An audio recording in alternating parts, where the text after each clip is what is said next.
감사합니다. 안녕하세요. 한 또 4주를 쉬어서 여러분들이 이 사이클을 어떻게 잘 유지해 나갈지 궁금하긴 합니다. 우선 이 복음서 대조서를 혹시 좀 읽어보신 분들은 제가 하나 좀 사과를 드릴 게 있는데,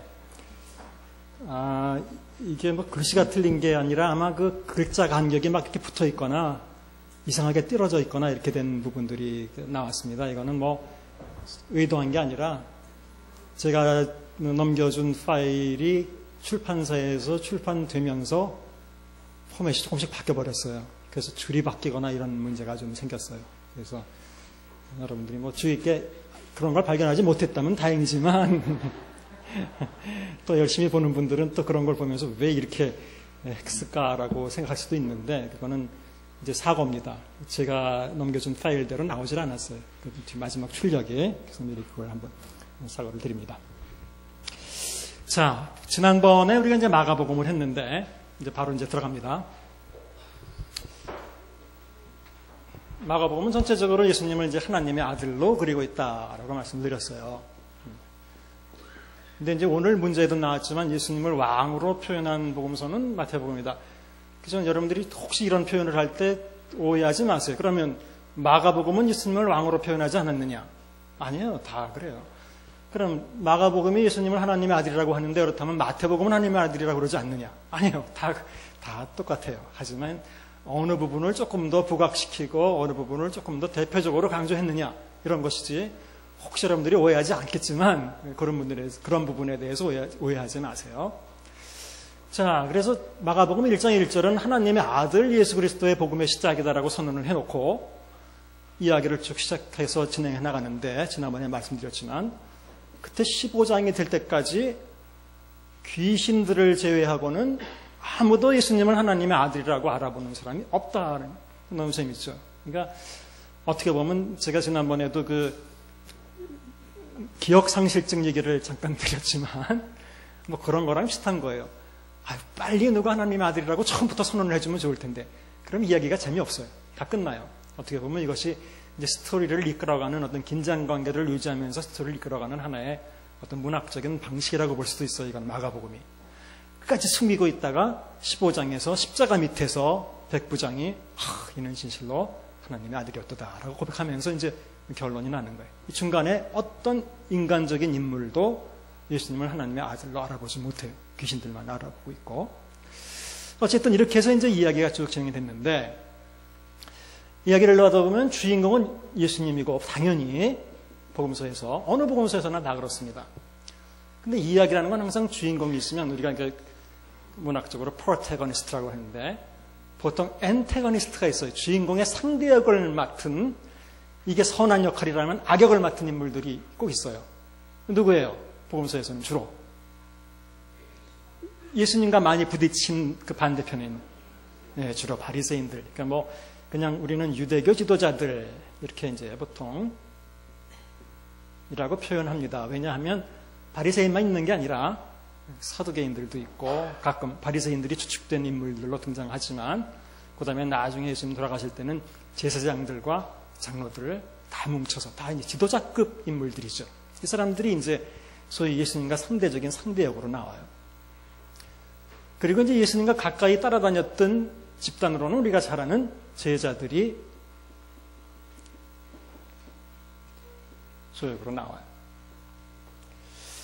결국은 이제 유대교 지도자들은 끝까지 예수를 하나님의 아들로 믿지 않고 결국은 예수님을 죽이게 되는데, 자, 이 유대교 지도자들이 예수와 갈등했던 갈등의 이유가 뭔지를 잘 보면, 뭐 네가 무슨 권세로 이런 일을 하느냐, 권세 다 똑같은 말입니다. 그 다음에 내 죄가 사해졌다고 얘기를 하니까 저가 누구길래 하나님만 사람 죄를 사할 수 있는데 죄를 사했다가 말하느냐, 이건 신성모독이다, 이렇게 표현을 해요. 절대로 이 유대교 지도자들은 예수님의 권위를 인정하지 않음으로써, 하나님의 아들로서의 권위를 인정하지 않음으로써 계속 반대하다가 나중에는 예수님을 죽이는 그 상황이 되는 거죠. 그래서 안 믿는 사람한테는 어떻게든지 간에 예수님이 하나님의 아들이냐, 예수님이 정말로 우리의 죄를 사하는 분이냐, 이것이 가장 큰 걸림돌이고 가장 큰 문제였다고 이제 볼 수 있어요. 그 외에 뭐 다른 요소들도 있지만, 근데 여러분들이 또 하나 아셔야 될 거는 예수님은 유대교 지도자들만 하고만 갈등, 컨플릭트를 이루는 게 아니에요. 잘 보시면 예수님 제자들하고도 또 똑같이 이 후반으로 가면 제자들이 예수님의 또 반대 역할을 해요. 재밌게도 가장 가까이 있던 예수님의 제자들이.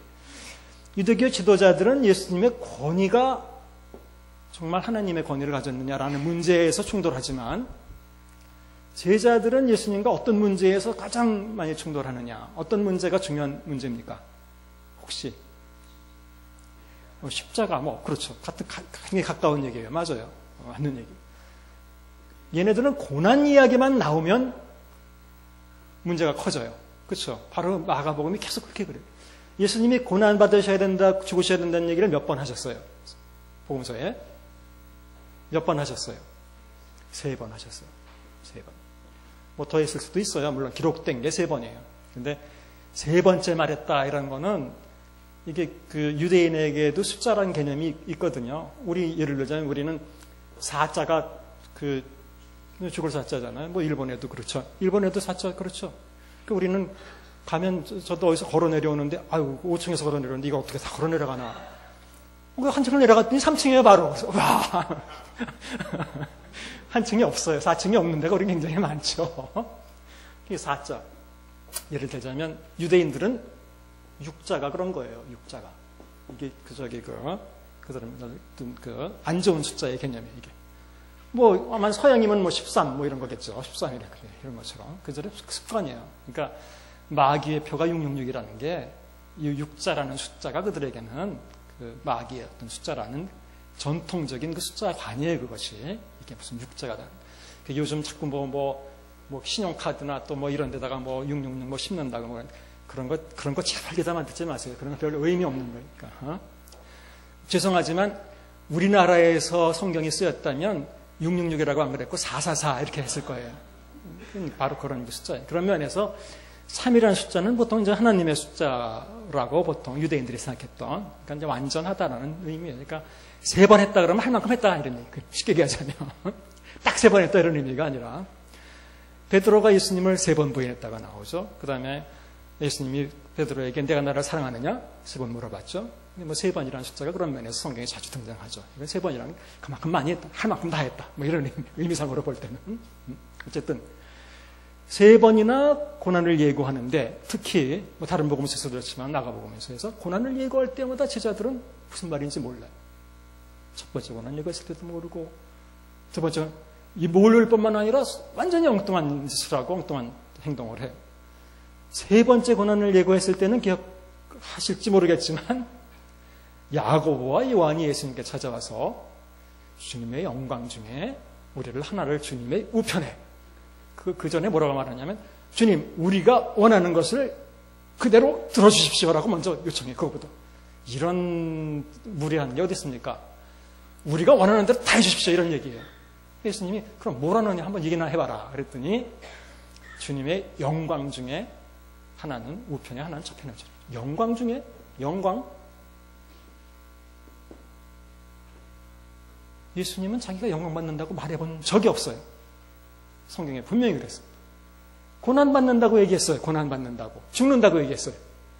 얼마나 엉뚱한 얘기예요. 예수님은 고난 받는다고 3번이나 지금 얘기하고 있는 상황에서 가장 가까이 있는 제자들이 와서 예수님께 주님의 영광 중에 하나는 우편에 하나는 좌편에 앉혀주십시오. 완전히 예수님을 이해하지 못할 뿐만 아니라 이들은 추구하는 자체도 불량해요. 그렇죠? 하나는 우의정, 하나는 좌의정 시켜주십시오 이거예요. 당신 나라가 임하면 이런 얘기예요. 자, 그러니까 이 사람들이 평소 때도 좀 그랬지만 고난 이야기만 나오면 마가복음이 그리기를 도대체 정말 이해하지 못하는 사람들로 그리고 있다. 그래서 마가복음은 전체적으로 어떻게 보면 즉 안 믿는 사람에게는 예수님은 하나님의 권위를 가지신 분이라는 것을 가르쳐 주려고 마가복음은 이 권위를 안 믿는 사람에게는 일단 이걸 믿어야 되니까. 하나님의 아들이라는 걸 믿어야 그 다음에 뭐 일이 진행될 거 아닙니까? 그 다음에 예수님을 따르는 믿는 사람들에게는 어떤 메시지를 마가복음은 주느냐? 바로 이거예요.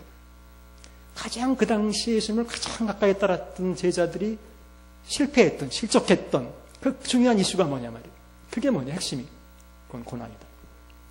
고난 이야기만 나오면 이건 도대체 이해하지 못하고 받아들이지 못하고 딴 얘기한다. 이들이 추구했던 건 고난이 아니라 영광이었다 말이에요. 이게 마가복음 전체가 주고 있는 메시지예요. 어떻게 보면 제자들과 예수님과의 관계를 보면서 그 핵심이 뭐냐를 보면 고난이다. 그 문제네.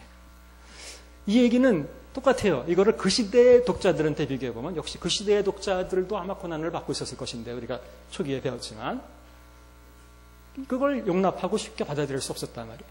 그건 누구나, 인간은 누구나 그래요. 안 그렇겠어요? 고난받고 죽는다는데 그걸 어떻게 쉽게 받아들입니까? 그럼 현대의 독자들에게 옮겨서 지금 21세기의 마가복음을 읽는 독자들에게 한번 옮겨봅시다. 예수 믿는 사람은 누구든지 나를 따라오려거든 자기 십자가를 지고 자기를 부인하고 나를 쫓아야 된다. 자기 십자가를 진다는 게 뭐냐 말이에요. 잘 아시잖아요. 그건 죽음의 형틀이라는 말이에요. 그렇죠? 십자가라는 것은 죽음의 사형 형틀이에요. 그러니까 죽을 각오를 하고 나를 따라와라 이런 얘기인데 고난. 이걸 쉽게 받아들일 사람이 누가 있느냐 말이에요. 하지만 기독교의 메시지의 핵심에는 고난이 들어있어요. 디모데에게도 바울은 복음의 군사로 다니며 너는 고난을 받으라고 분명히 얘기해요. 고난도 함께 받는다고 또 얘기하고 성경 여러 군데에서. 근데 이거 좋아하지 않아요? 누구든지 기독교인들이라면.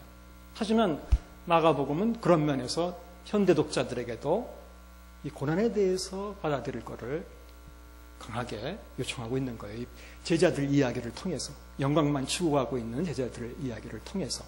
참 쉽지 않지만. 그런데 혹시 또 여러분들이 잘못 생각할 수도 있어요. 자기 십자가를 진다, 고난을 받는다 할 때 여러분들이 혹시 뭐 사업하다 실패했다, 갑자기 감기가 들었다, 목사님도 감기 들으셨다는데 어떻게 하다 사고가 나가지고 갑자기 뭐 접촉사고가 났다, 이런 걸 가지고 내가 왜 이렇게 십자가를 지고 고난을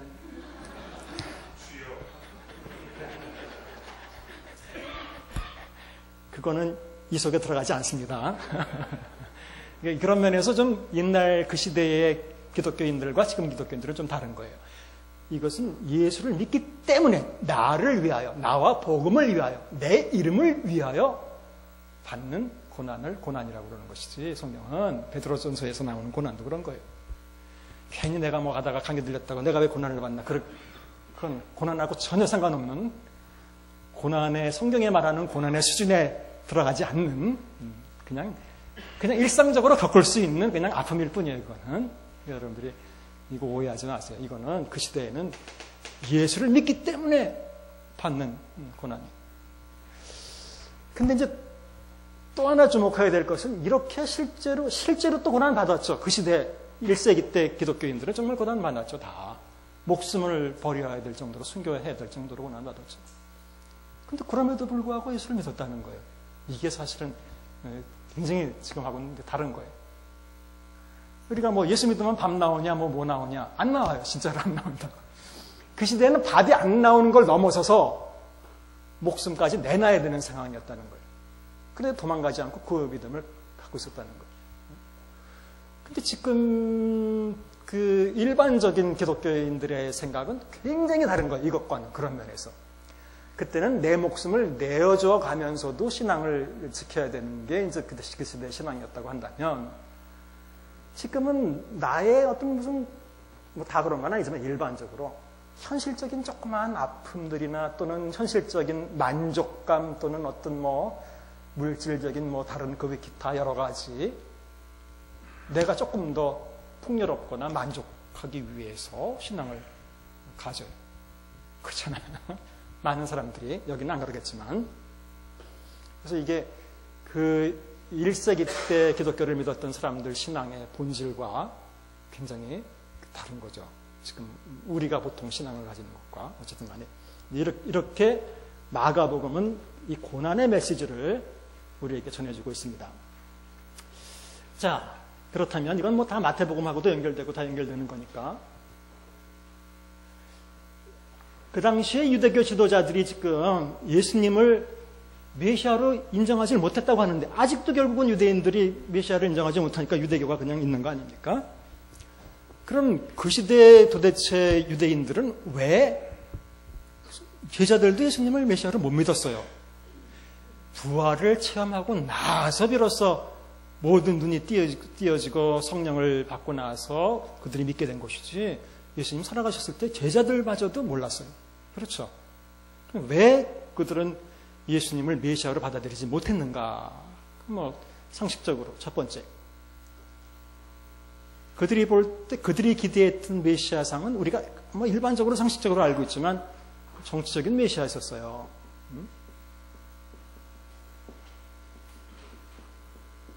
그러니까 예수님은 정치적인 메시아가 아니었기 때문에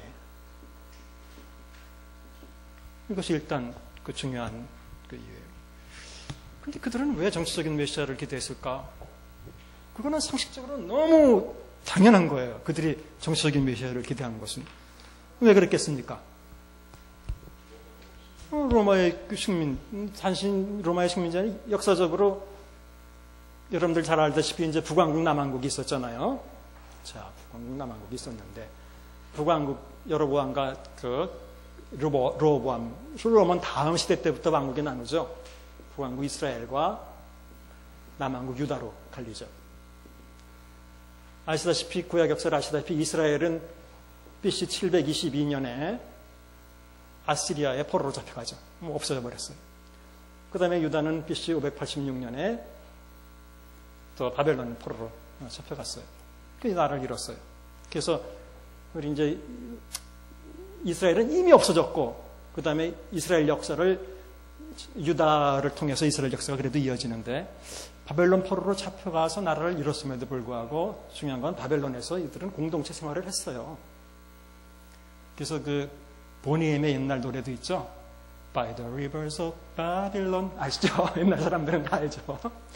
바로 그 노래예요.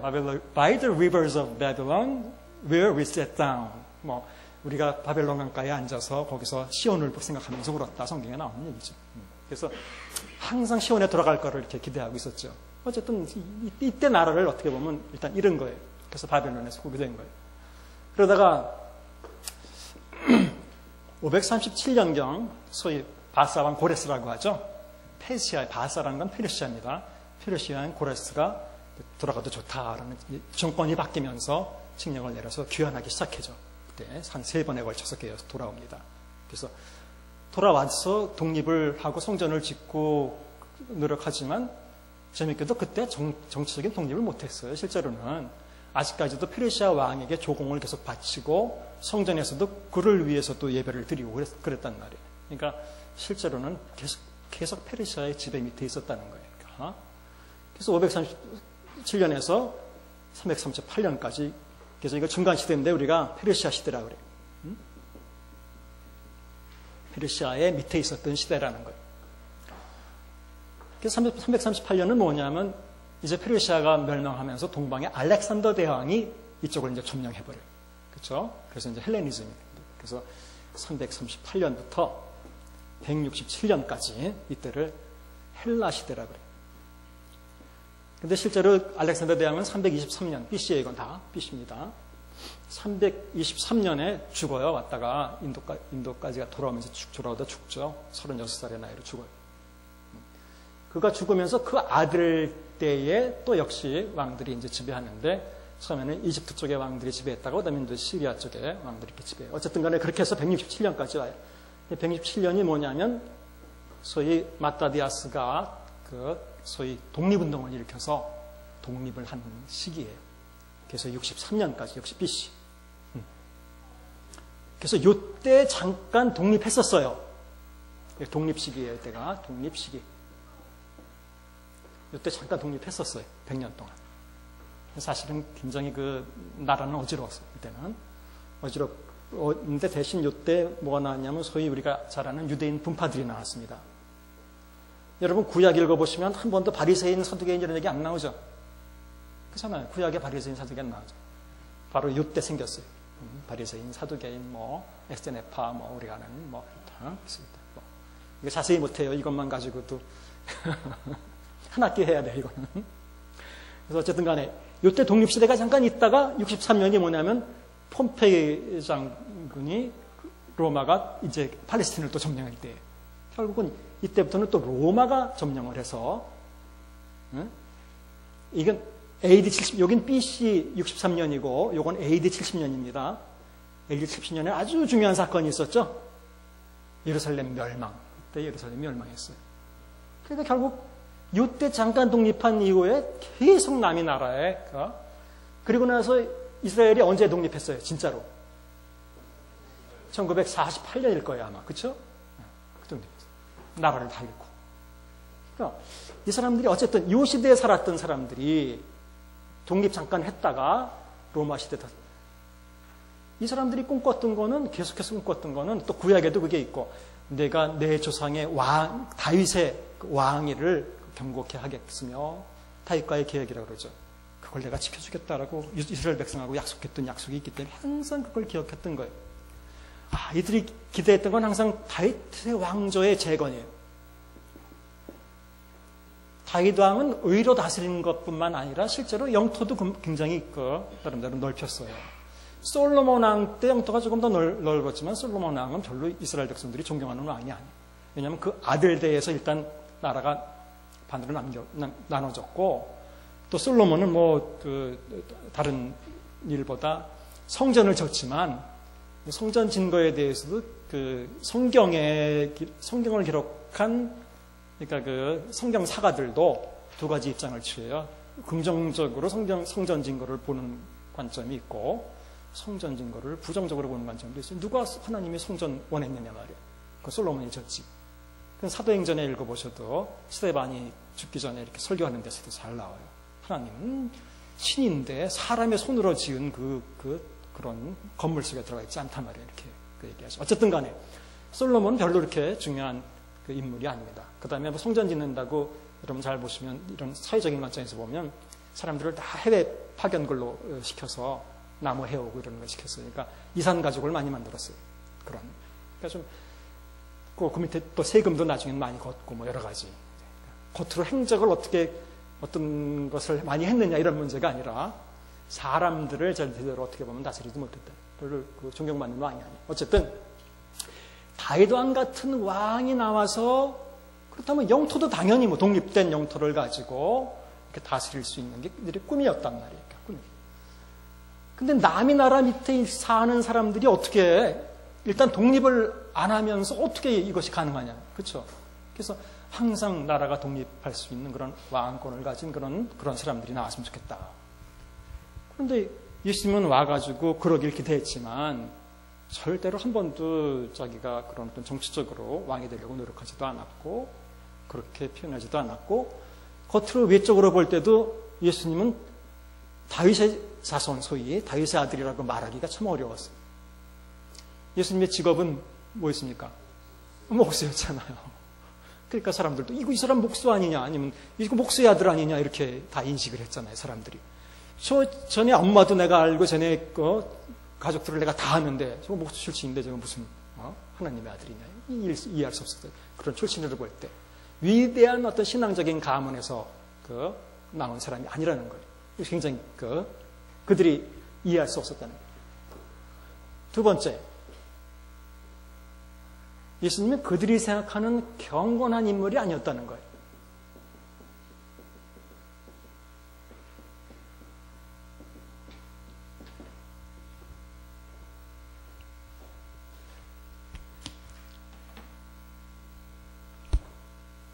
여러분들 바리새인 이렇게 사실 나쁘게 이렇게 표현을 하지만 바리새인들을 실제로 우리가 그 시대 이렇게 역사적인 그런 연구를 통해서 이렇게 접근해보면 바리새인 아주 훌륭한 사람들이에요. 가장 그 시대를 대표하는 경건한 인물들이에요. 실제로 그래요. 하지만 이제 그것이 일부 정말 몰지각한 바리새인들의 잘못된 어떤 문제 또는 이제 너무 율법을 강조하다 보면 자연스럽게 파생될 수 있는 그런 어떤 형식주의적인 어떤 문제 이런 것들이 좀 심각하게 나왔던 건 사실이죠. 그 시대 사람들이 생각했던 경건이란 건 뭐냐? 여러분들이 이제 이 바벨론 포로로 사람들이 그 잡혀가면서 586년에 유대인들이 거기서부터 많이 회개를 했죠. 우리들이 왜 바벨론의 포로로 잡혀갔겠느냐? 그 사람들이 생각했던 가장 큰 이유는 당연히 뭐 하나님 앞에서 우리가 하나님의 율법을 제대로 지키지 못하고 올바로 살지 못했어다라고 이제 그 생각을 했고, 이때부터 율법을 굉장히 열심히 지키려고 노력을 하면서 율법 강화 운동을 해요. 그 율법을 그대로 지키자. 특히 뭐 할례 같은 것도 특별히 그건 이스라엘 백성을 외적인 표시니까 그런 것도 열심히 하고, 안식일도 잘 지키고 그런 것들을 열심히. 그리고 회당을 만들어서 거기서 이제 교육을 해요. 성전은 없으니까 자녀들을 교육하고 그래요. 그래서 바벨론 포로 시대 때에 이들이 자신들을 회개하면서 율법을 중심으로 막 열심히 이렇게 다시 부흥운동을 일으켰던 그 운동을 뭐라고 하느냐? 잘 모르겠죠? 그걸 영어로는 주데이즘이라고 그래요.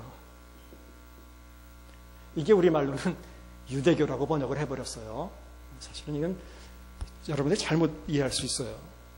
유대교는 무슨 새로운 종교가 아니에요. 그거는 유다인들이 했던 하나의 운동이에요. 이거는 하나의 무브먼트라고. 이들이 가졌던 유대교예요. 이게 유대교. 이건 우리가 이전에 만일 예를 들자면 모세가 가졌던 신앙, 아니면 그 이전에 무슨 다윗이 가졌던 신앙, 이것을 유대교라고 말하지 않아요. 그건 유대교 아니에요. 그건 뭐라고 말하냐? 그건 말 그대로 이스라엘 종교라고 얘기해요. 그냥 이스라엘 신앙 또는 이스라엘 종교.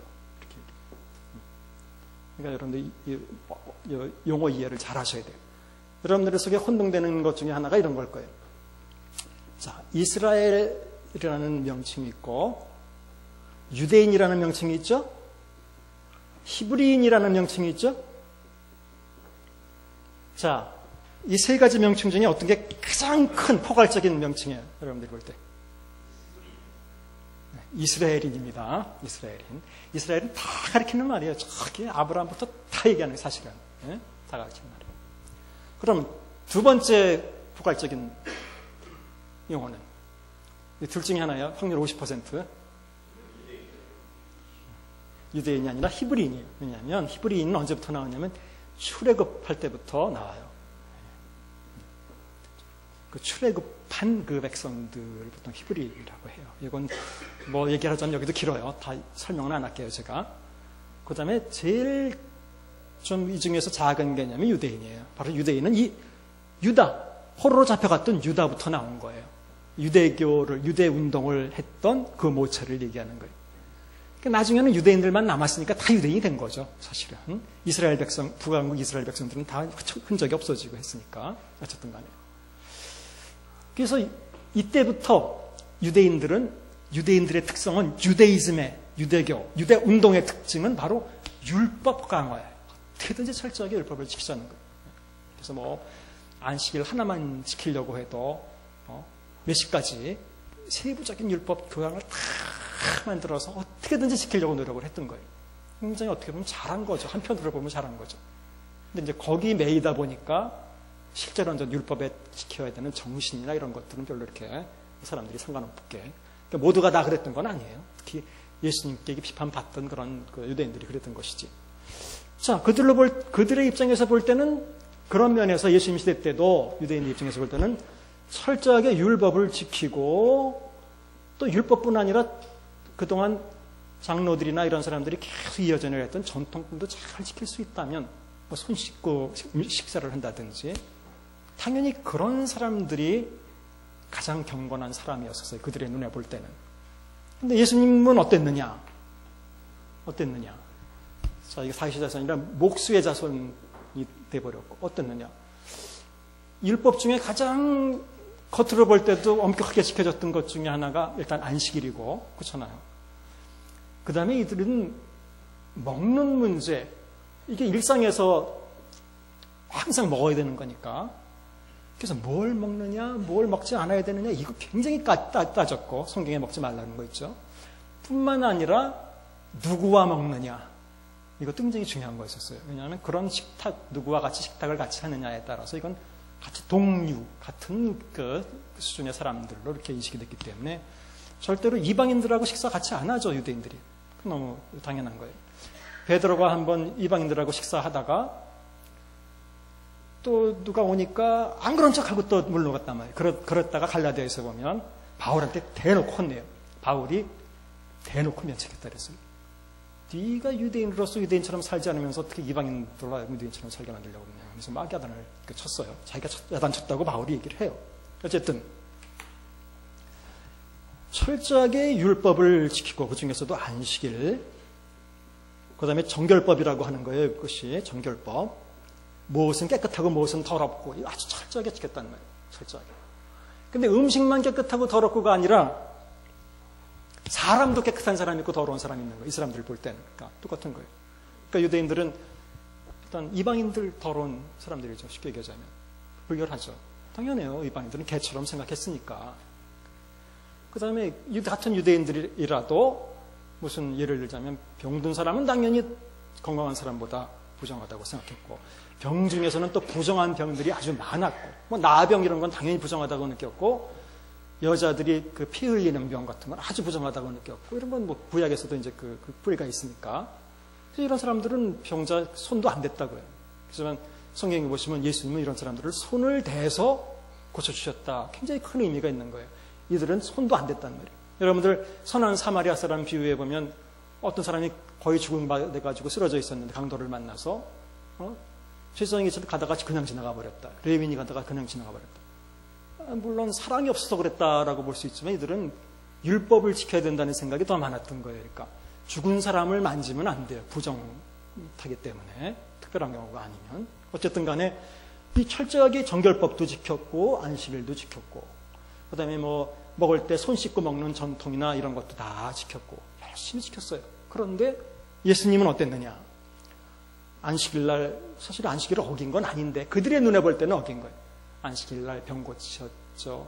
그 다음에 예수님이 그러진 않았지만 제자들이 안식일날 미리삭을 따서 먹었죠. 이런 거에 안식일에 예민한 데 부딪혔어요. 그 다음에 사실은 더 이들에게 화가 났던 건 아마 이걸 거예요. 이거. 아니 불행한 사람들하고 어울리면 안 되는데 예수님 주변에 맨날 세리나 그 당시에 소위 죄인들하고 같이 먹고 마시고 그러니까 먹기를 탐하는 자여 술을 즐기는 자다. 이렇게 사람들이 여기. 그 다음에 세리와 죄인들의 친구로다. 세리와 죄인들의 친구로다는 그와 한패거리들이다. 한패거리다. 이런 표현이에요. 그러니까 그 불량한 놈들하고 한패거리다. 또 어떤 책에는 그런 얘기예요. 똑같아요. 먹기를 탐하는 자여 술을 즐기는 자다. 먹보여 술꾼이다. 이렇게 그 번역을 했어요. 그런 느낌이에요. 욕하는 거예요. 지금. 그놈 그거 먹보여 술꾼에 그것도 또 좋은 사람들하고 먹는 것도 아니라 그 불량한 세리나 죄인들 같이 더러운 놈들하고 같이 어울려 돌아다닌다. 이런 사람을 어떻게 그들의 시각으로 볼 때 메시아라고 생각을 할 수 있겠어요? 그들의 수준에서 볼 때 이거는 정말로 이 사람들보다도 더 율법을 더 잘 지키고 더 전통을 잘 지키고 그런 어떤 모범생 모습이 보여야 되는데 이랬다는 얘기. 출신으로 볼 때나 이런 어떤 내용으로 볼 때. 그다음 이제 세 번째 또 이유가 있다면 역시 지금 여태까지 우리가 봤던 고난과 죽음이에요. 이게 문제. 아니 결국 자기가 진짜 메시아였다면 죽으면 안 되지. 그렇잖아요. 죽으면 안 되고 당당하게 살아야지. 더 오래 살아야지. 당당하게. 영광을 누리면서. 근데 33살에 대강무리가 나이로 볼 때. 젊은 나이에 죽었어요. 그냥 죽은 것도 아니고 일단 뭐 헬라 쪽의 입장에서 볼 때도 죄인 강도들하고 같이 죽었고 결국 죄인으로 인정됐기 때문에 죽은 거 아닙니까? 그 헬라 사람들의 입장에서도 십자가에 죽는 사람들은 보통 그 죄진 노예들이나 그렇게 형 중에서도 처형 중에서도 굉장히 제일 어떻게 보면 천한 잘못된 사람들을 죽이는 그 벌이었었어요. 그러니까 옆에 강도들이 같이 있었다라는 게. 그 다음에 중요한 건 유대인들의 입장에서 볼 때도 십자가 처형이라는 거는 여러분 신명기에 보면 그런 얘기 나와요. 아주 나쁜 사람들을 죽일 때 십자가에 달아 죽이는 거예요. 왜 그런지 아세요? 그거는 그 구절에 신명기 구절에 읽어보면 나오는데 그건 하느님께 저주가 된다는 거예요. 그 다음에 땅을 더럽히지 않아야 된다는 거예요. 그런 사람들은 땅에서 죽이기도 어떻게 보면 아까운 거예요. 그러니까 땅에서 떨어뜨려서 죽이는 거예요. 그러니까 하나님께 저주가 된다 또는 하나님께 모욕이 된다 이런 표현이 나와요. 그러니까 여러분들 바울이 그런 얘기했죠. 그게 몇 장인지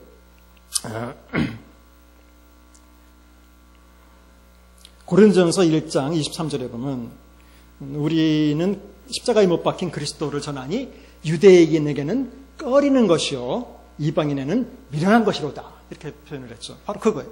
이방인들이 볼 때 이건 완전히 참 어리석은 십자가에 죽었다는 게 무슨 이건 자랑이라 정말 창피한 일이라는 거예요. 유대인들에게는 꺼리는 것이다. 꺼리는 것이라고 번역되어 있지만 헬라어는 스칸달론인데 스칸달론 이렇게 읽어요. 이거를 영어로 그대로 읽는 대로 써보면 S에 시그마니까 이건 K지만 그냥 C로 한번 써봅시다. 같은 발음이니까 이건 A예요. 이거는 N이에요. 이건 델타 D예요. 이건 A예요.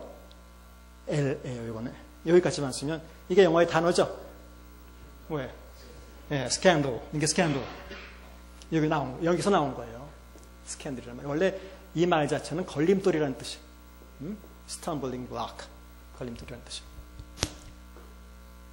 유대인들에게는 이거 걸림돌이란 말이에요, 이거.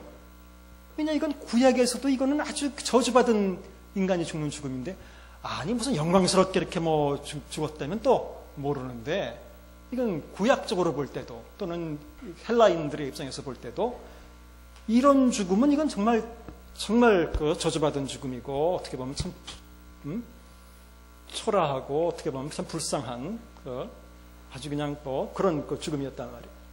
그러니까, 아니, 메시아가 죽었어도 또 잘 죽은 것도 아니고, 하필이면 십자가에, 가장 그들이 꺼려했던 십자가에 달려 죽었느냐 말이에요. 이런 여러 가지를 면으로 볼 때도, 여러 가지 면에서 볼 때, 예수님을 메시아라고 절대로 볼 수 없었다는 거예요.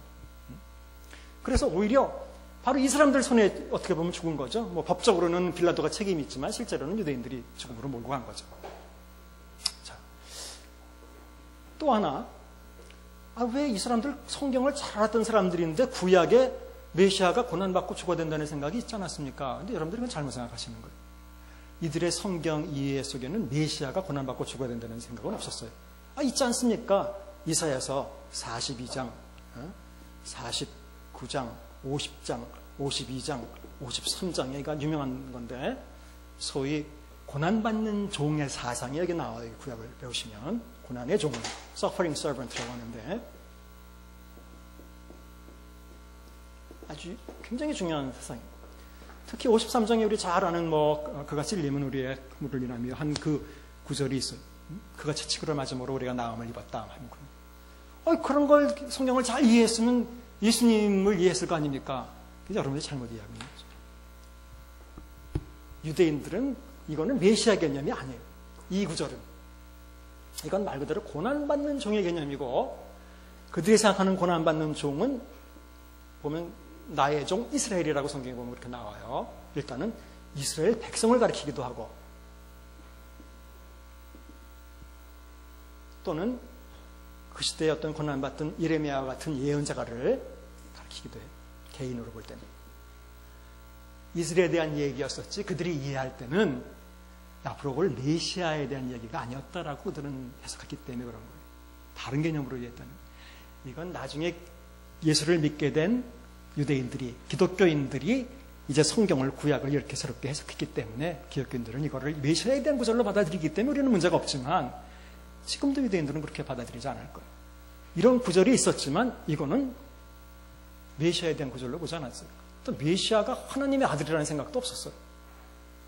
메시아는 말 그대로 다윗 왕의 후손으로서, 그런 왕손으로서 왕일 것이다 라고 생각하는 것이 가장 일반적인 생각이었다는 거예요. 그래서 구약 성경으로 보나, 또 실제로 예수님의 경건성으로 보나, 그 시대의 사람들이 생각했던 경건성으로 보나, 그 다음에 그들이 기대했던 어떤 메시아 상으로 보나 아무리 봐도 그들은 메시아를 받아들일 수가 없었던 거예요. 너무나 당연한 거예요. 그렇기 때문에 제자들 역시 예수님을 메시아로 받아들일 수가 없었어요. 그건 너무 당연해요.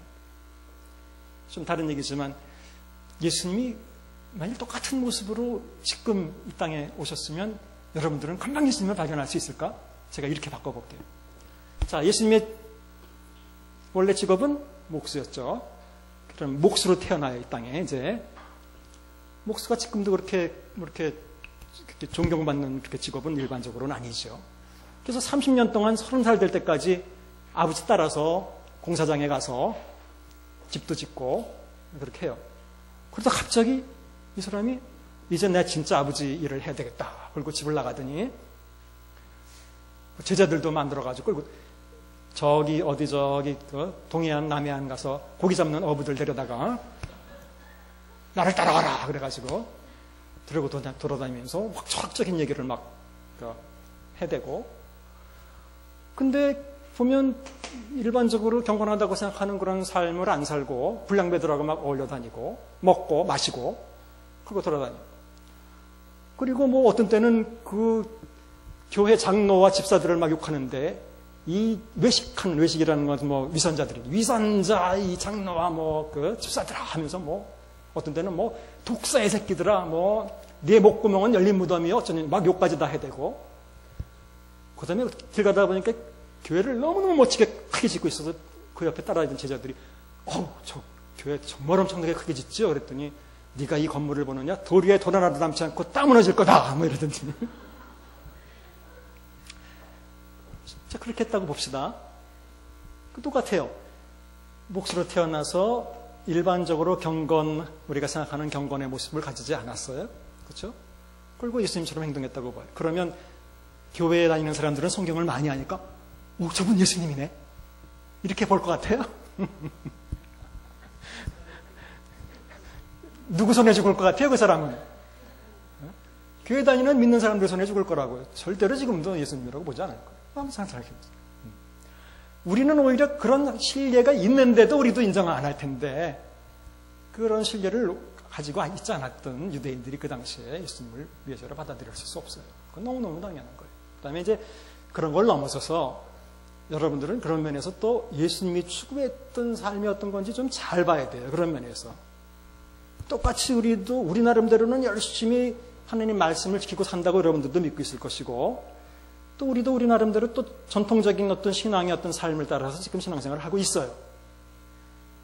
그렇지만 정말 이게 예수님이 와서 하나님의 통치를 전하신 예수님이 원했던 하나님이 원하시고 있던 그 삶하고 과연 똑같이 일치하고 있는가? 아니면 진짜 우리 삶 속에서도 진짜 예수님이 와서 진정한 메시지를 전할 때도 우리는 모를 것인가? 그분은 예수님이 아니다. 이단이다. 죽여야 된다. 이렇게 얘기할 것인가? 굉장히 중요한 문제이겠습니다. 그래서 우리는 전적하게 열심히 살고 있다고 생각하고 있지만 때때로 또 전통은 항상 옳은 게 아니에요. 항상 전통이라는 건 그냥 흘러내려온 거기 때문에 항상 성경의 메시지를 비교해서 봐야 돼요. 자, 이제 고난 얘기를 하다가 예수님은 메시아로서 고난받았다는 얘기를 하고 메시아 사상이 어떤 것인지 제가 조금 더 설명을 드리고 원래 메시아라는 단어는 원래 어떤 특정한 인물을 가리키는 그 교회명사 같은 단어가 아니에요. 여러분들 아시겠지만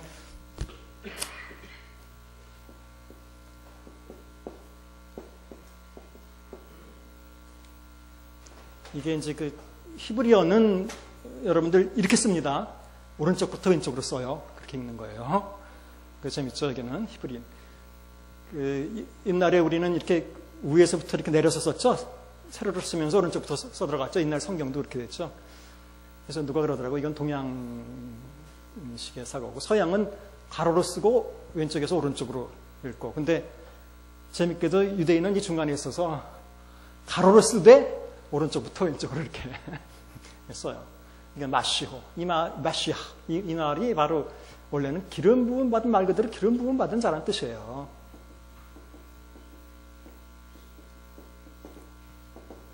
그래서 원래 이 단어는 어떤 일정한 그 미래에 올 어떤 메시아를 가리키는 말이 원래는 아니었어요. 나중에 이제 포로 시대 때 지나가면서 나중에 그런 기대를 사람들이 갖게 된 거죠. 그러니까 그 기름 부음 받은 그분이 올 거다. 근데 뭐 여러분들 상식적으로 아시다시피 보통 왕이나 제사장이나 예언자들이 기름을 부음 받았는데 특별히 그 왕으로서. 그래서 성경에 보시면 여러분들 성경에 보면 고레스를 나의 기름 부음 받은 종이라고 성경에 말하는 부분들이 있어요. 이사야서 41장 어디 같은데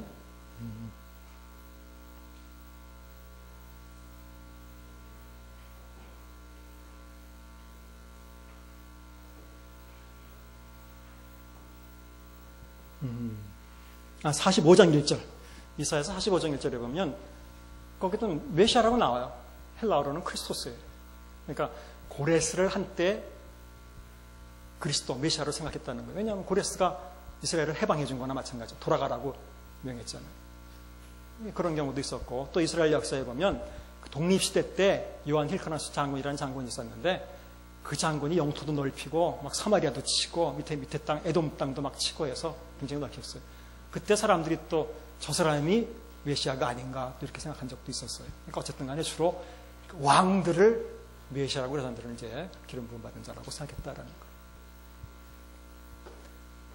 그래서 고난과 함께 지금 여러분들에게 제가 쭉 말씀드린 거는 물론 성경을 이해하는 중요한 포인트이기도 하고 메시아 사상이 뭔가 이것도 좀 말씀을 드렸고 또 중간시대 역사도 간단하게 말씀드렸고 또 유대교는 사실은 유대교라고 새로운 종교가 아니에요. 그거는 말씀드렸지만 그건 우리가 무슨 이즘 그러면 그걸 무슨 교라고 표현하기도 하지만 무슨 운동이라고 얘기하기도 하잖아요. 그렇죠? 무슨 주의 운동.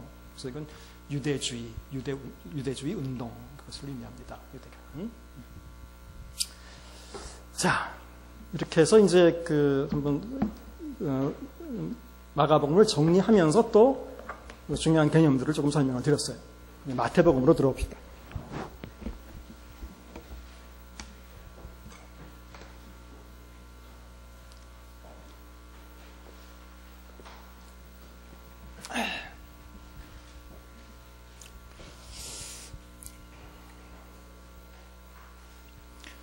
자, 뭐 신약개론에서 항상 뭐 어떤 책을 대면 이건 공식이에요. 제일 처음에 저자가 누구냐, 뭐 독자가 누구냐, 그다음에 몇 썼느냐 이런 얘기를 하는데 마태복음의 저자는 마태다. 그런데 좀 이게 바울 서신하고는 달라요. 네 복음서의 저자는 저자가 아니라 제목이 저자니까 제목은 후대에 붙은 거예요. 후대.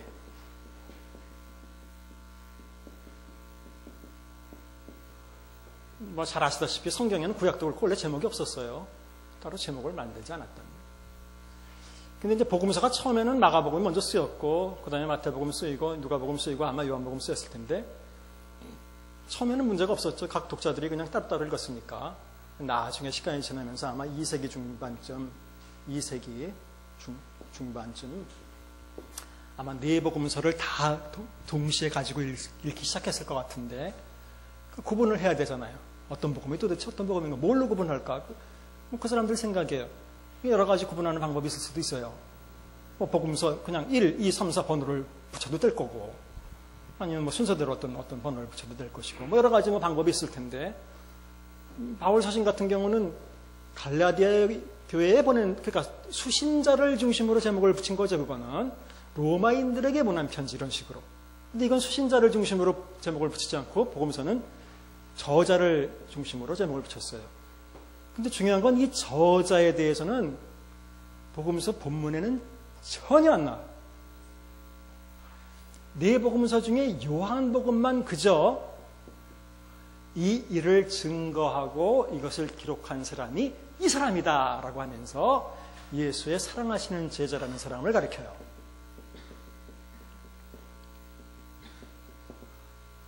하지만 절대로 이 사람이 요한이라는 말은 성경에 안 나와요. 이게 미스터리예요. 이 사람은 사랑하시는 제자라고만 나와요. 이것도. 그래서 그나마 그래도 저자에 대한 언급이 있는 거죠. 이 일을 증거하고 이 일을 기록한 사람이 이 사람이다. 이 정도의 기록까지는 있는 거죠. 근데 앞에 세 복음서는 그것도 없어요. 도무지 누가 기록했는지 몰라요. 그러니까 이것은 소위 2세기 중반까지 있었던 어떤 사람들의 전통을 따라서, 말 그대로 전통적인 지식을 따라서 제목을 붙인 거예요. 제목의 저자는. 그래서 그 마태복음 우리 이렇게 되어 있지만 원래 헬라어에서는 카타마타이온, 이것은 그냥 영어로 하면 according to Matthew 이렇게 되어 있어요. 마태에 의한, 그냥 이렇게 구분을 그렇게 한 거예요. 마가는 카타마르콘, 그러니까 마가에 의한, 이런 식으로 그냥 그렇게 제목을 붙였어요. 하지만 어쨌든 복음서의 저자는 후대에 첨가된 거다. 그러니까 이거는 뭐 입증해봐라, 마태복음 저자가 마태다, 이건 아무도 입증 못해. 그러니까 그냥 편의상 우리가 그냥 그렇게 명명하는 겁니다. 그래서 이제 저자 문제에 대해서는 제가 더 이상 말씀 안 드릴 거예요. 그럼 독자는, 서신서의 독자는 잘 알 수 있죠. 왜냐하면 로마서의 독자는 당연히 로마에 있는 성도들에게 뭐 편지한다, 뭐 갈라디아에 있는 교인들에게 편지한다, 이렇게 나오니까 그건 독자가 누군지 알죠. 근데 복음서에는 독자도 또 전혀 안 나와요. 그러니까 저자나 독자가 전혀 언급이 안 돼 있어요. 이게 지금 누구를 대상으로 쓰는지 전혀 모른다고. 그냥 저자는 전통적인 제목이 붙은 걸 따라서 그냥 추정하고 받아들이는 수밖에 없고, 독자는 대신 내용을 통해서 좀 추출해낼 수밖에 없다라는, 내용을 통해서.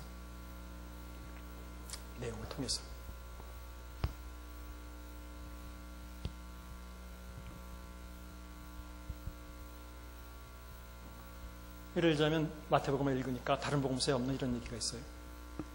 야, 넌 기도할 때 이 말하고 또 저 말하고 이 말하고 저 말하고 중언부언 하지 말라. 그건 누구나 그렇게 하는 거다. 어떤 사람들이. 이방인들이나 그렇게 하는 거지. 아, 이 얘기를 들어보니까 독자는 이방인들이 아니네. 그렇죠? 이방인들이 아닐 뿐 아니라 이방인들을 좀 멸시하는 것 같은, 조금 그렇게 부정적인 시각으로 이렇게 보는 그런 인식이 있는 사람들이네. 아, 그렇다면 뭐 유대인밖에 더 있겠어요. 그리고 그 외에 이제 뭐 앞으로 우리가 다루겠지만 조사를 해보니까 다른 복음에서는 안 나오는데 율법을 내가 폐지하러 온 줄을 생각하지 말라. 율법을 내가 성취하러 왔다. 1.1획도 없어지지 않아. 율법을 그렇게 중시하던 사람들이 유대인밖에 더 있어요. 그러니까 이건 유대인들이구나. 뭐 이런 식으로 이제 접근해 들어가는 거예요. 그 다음에 12제자를 전도여행을 보내면서 저희는 전도여행 나갈 때 지팡이 이외에는 아무것도 가져가지 말라. 어떤 복음서는 그렇게 돼요. 어떤 복음서는 지팡이도 가져가지 말라 그래요. 지팡이도 가져가지 말라. 누가복음은 아주 명백해. 메데니 라벳, 아무것도 가져가지 말라 이렇게 나와요. 아무것도.